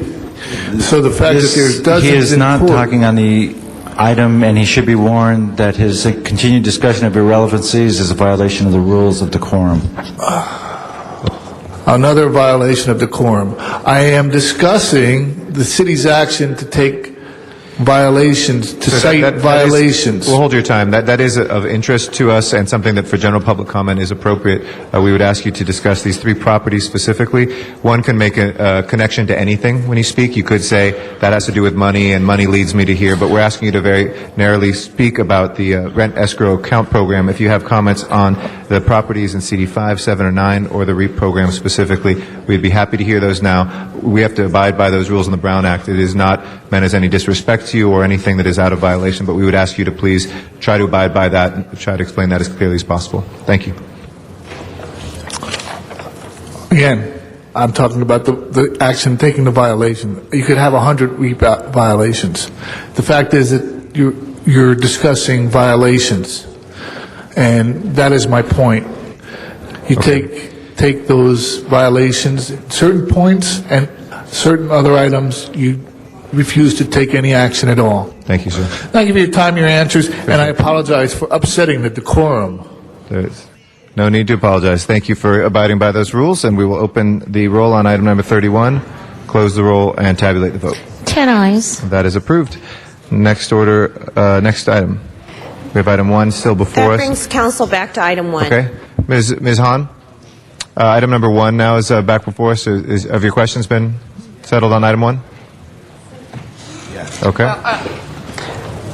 I was just glad to see that they apparently had the meeting that he requested. So Okay. that took place. Thank you very much. Appreciate that. If there are no other comments on item 1, we'll take a vote on that item again. We can please open the roll, close the roll, and tabulate the vote. 10 ayes. Okay. That is approved. Next order of business, please. There are motions for posting and referral. Those items are posted and referred.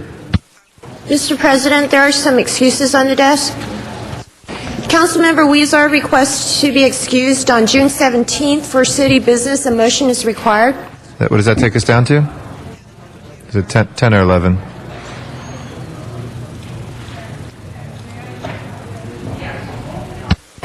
That brings council down to 10. Okay, let's hold that on the desk.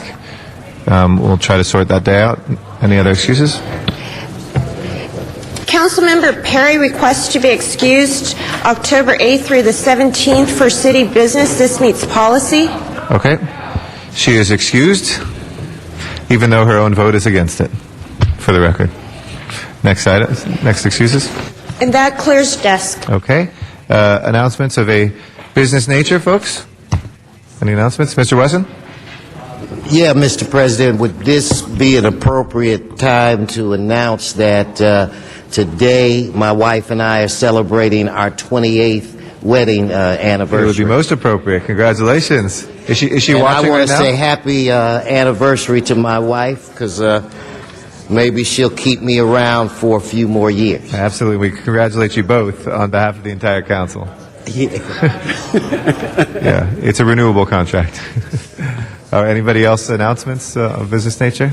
Yes, Mr. Parks? I have an announcement.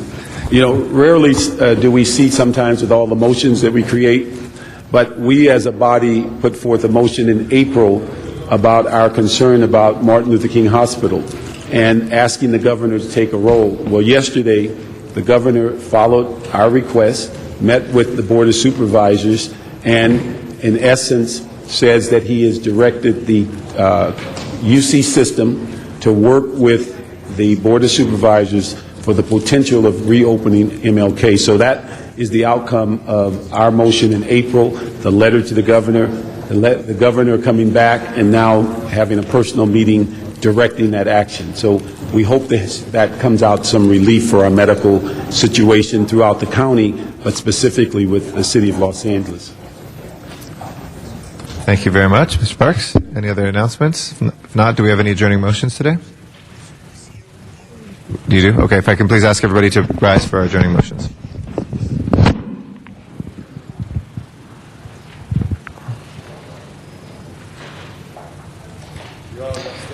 If we can ask everybody to please rise for our adjourning motions. Mr. Hernandez? Mr. And beginning with Ms. Hahn. Thank you. I know later I'm going to be joining on one for Pat Tobin, but before that I'd like for us to adjourn in the memory of Wilma Dahlquist Myers, who was a longtime resident of San Pedro and the founder of Dahlquist Preschool. She passed away at the age of 97. She moved to San Pedro in 1941, and after the sudden death of her husband, Leonard, at age 36, Wilma began a preschool in her house and operated the school from 1944 to 1954. The school has continued to serve thousands of children in the 64 years it has been in operation. Almost everyone in San Pedro apparently went to this nursery school. She married Captain Gilbert Myers in 1962, who passed away in 1985. Wilma enjoyed travel, gardening, painting, and nature, but her real joy came from educating young children and seeing them grow and develop. She's survived by her sister, Mary Beth Dow, 3 children from her first marriage, Dolores Guerin, Clifford Dahlquist, and David Dahlquist, 4 children from her second marriage, Clark, Fraser, Lyman, and Gill, and 15 grandchildren and many great-grandchildren, along with her loving and supportive caregiver, Evelyn Copas. She will be very, very missed, but her legacy will live forever in San Pedro. Thank you, Ms. Hahn. We can also send number 9 forthwith without objection. Mr. Parks. Thank you, Mr. President. I'd like to ask that we adjourn in memory of Robert Early, who passed away Friday, June the 6th, due to heart failure. He resided in Los Angeles for a number of years, and he was a long-standing member of ACORN. He was a business owner in South Los Angeles with Bob Early's Brake Shop for over 20 years. He also was very involved in all of the community beautification projects and quality of life issues, dealing with such issues as fighting for affordable housing, health care, but mostly remembered for alley cleanups, graffiti removal. His services will be held at Harrison Ross at 4601 Crenshaw at 10 a.m. Saturday, June the 14th.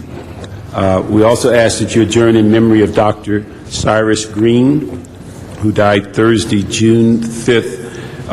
For 40 years, he tirelessly practiced as a general surgeon, serving indigent patients in the African American and Latino community. He graduated from Ohio State Medical School, and his residency was Homer G. Phillips in St. Louis, where he became the chief resident. He had many talents, but he focused on his commitment to treat patients until they were cured. He also sets high standards as he served as the chief surgeon at Centinela Hospital. He also had commitments and been part of the original planning team at Martin Luther King Hospital. He had performed surgery at a number of our local hospitals, from Brothman, Daniel Freeman, University Hospital, RFK Hospital, Morningside, and Centinela. Funeral service be held Saturday, June 21st at 1 p.m. at Angela's Funeral Home. Thank you very much, Mr. Parks. Ms. Perry.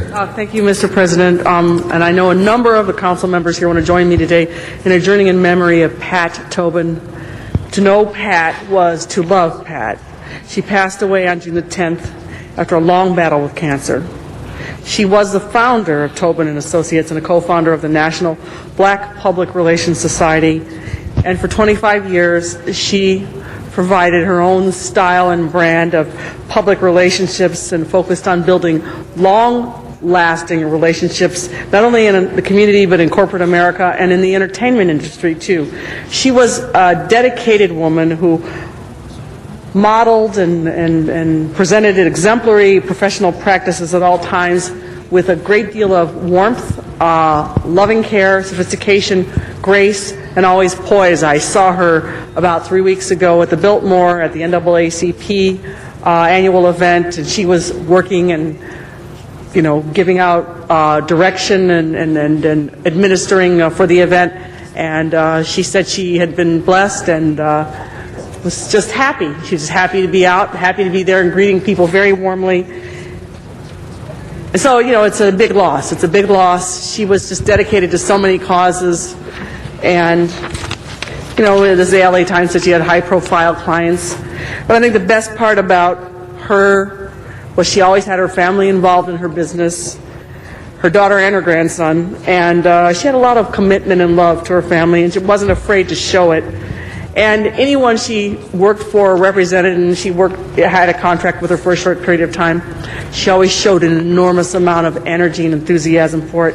So while she is physically not here, I have to say that I really feel like in Pat's case, her spirit is going to live on because it was so strong and she was loved by so many people. So in lieu of flowers, the family asked that we support, or anyone who wants to support, the Pat Tobin Scholarship Fund or Pat Tobin Memorial Fund.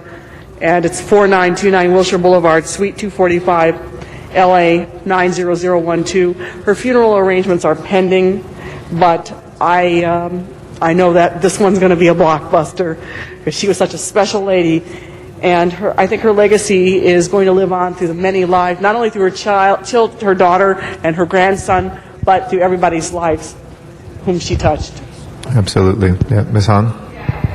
She certainly has left us way too young, but one of the things that I always admired about her, particularly in this media market in the Los Angeles region, I mean, there's so many big-time public relations firms who really, it's a tough market to crack, and for her to start her own firm, Tobin & Associates, as a minority woman, I think sent such a great message to so many women that even in this market, if you're strong, if you're courageous, if you have a certain set of values, and if you have, as you said, this kind of, her thing was about relationships, and that's what people came to count on her for, was knowing that they had a relationship with Pat Tobin. And she really set the bar high for women starting their own businesses and being able to make it and be successful. Again, particularly in public relations in Los Angeles, that's a tough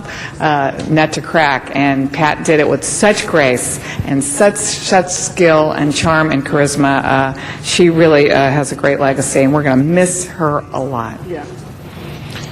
We'll put all members on that. Mr. Parks? I'd just like to make a couple of comments. I probably saw Pat at the same event that Jan talked about, but one of the things I think the community will always be grateful, she probably single-handedly brought about a better relationship with the South Los Angeles community and Toyota when there was some friction and such that she took on that job. But I think it also brings to light that, and this is the second personal friend that I've lost in the last couple of weeks, that had no symptoms, no signs, no indication, just end up going to the doctor and find that they're terminally ill. And so I think this is one of those cases where we have to reflect on using our medical plans and all the other things about checkups and all that stuff is a real life occurrence, that you can be healthy one day and lose your health with one examination and find you got there just a little too late.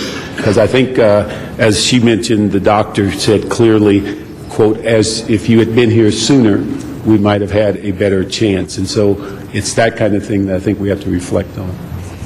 Mr. Wesson. Thank you, Mr. President and members, and to Janice and Jan and Bernard. I think your description of Pat was, spot on.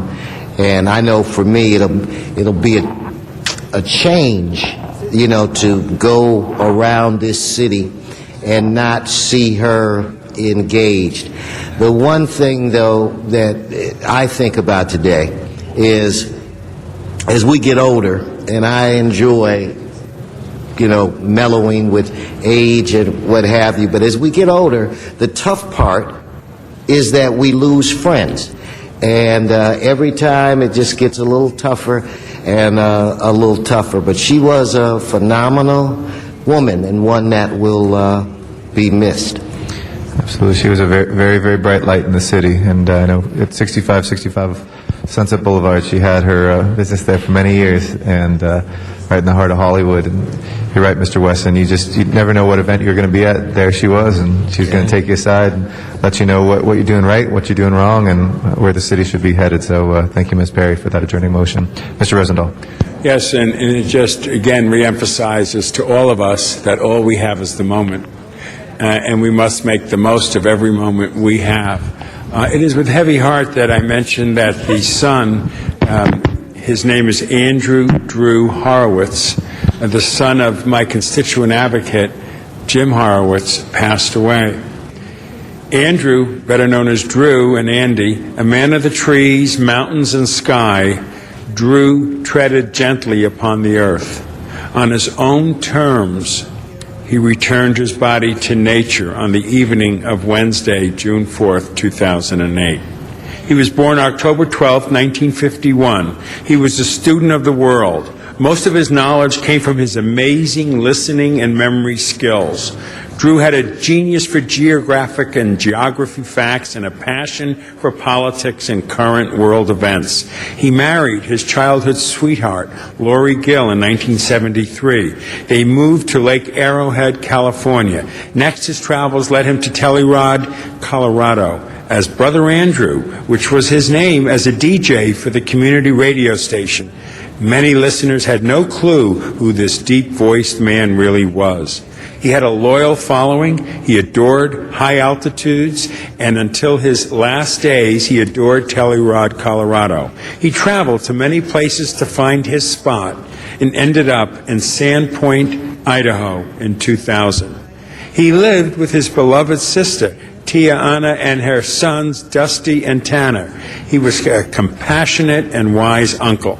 He worked to help establish a community radio station in Sandpoint, seen often with his tape recorder at cultural and political events. He was a passionate liberal and cared deeply about the environment. He was an old hippie, a compassionate and giving person. He touched many lives, and many people touched him. He leaves his parents, Gina Roth, and Jim and Shanna Horowitz, and 5 brothers and sisters. There was a celebration of his life just last Sunday, June 8th, at 1 p.m. at Odin Bay Wildlife Refuge. May he rest in peace. Thank you very much, Mr. Rosendahl. And with that, Madam Clerk, will you please call the roll? We'll next be in session this Friday. Remember, folks, with a couple council members on trips, try to be here on time, try to stay as long as you can.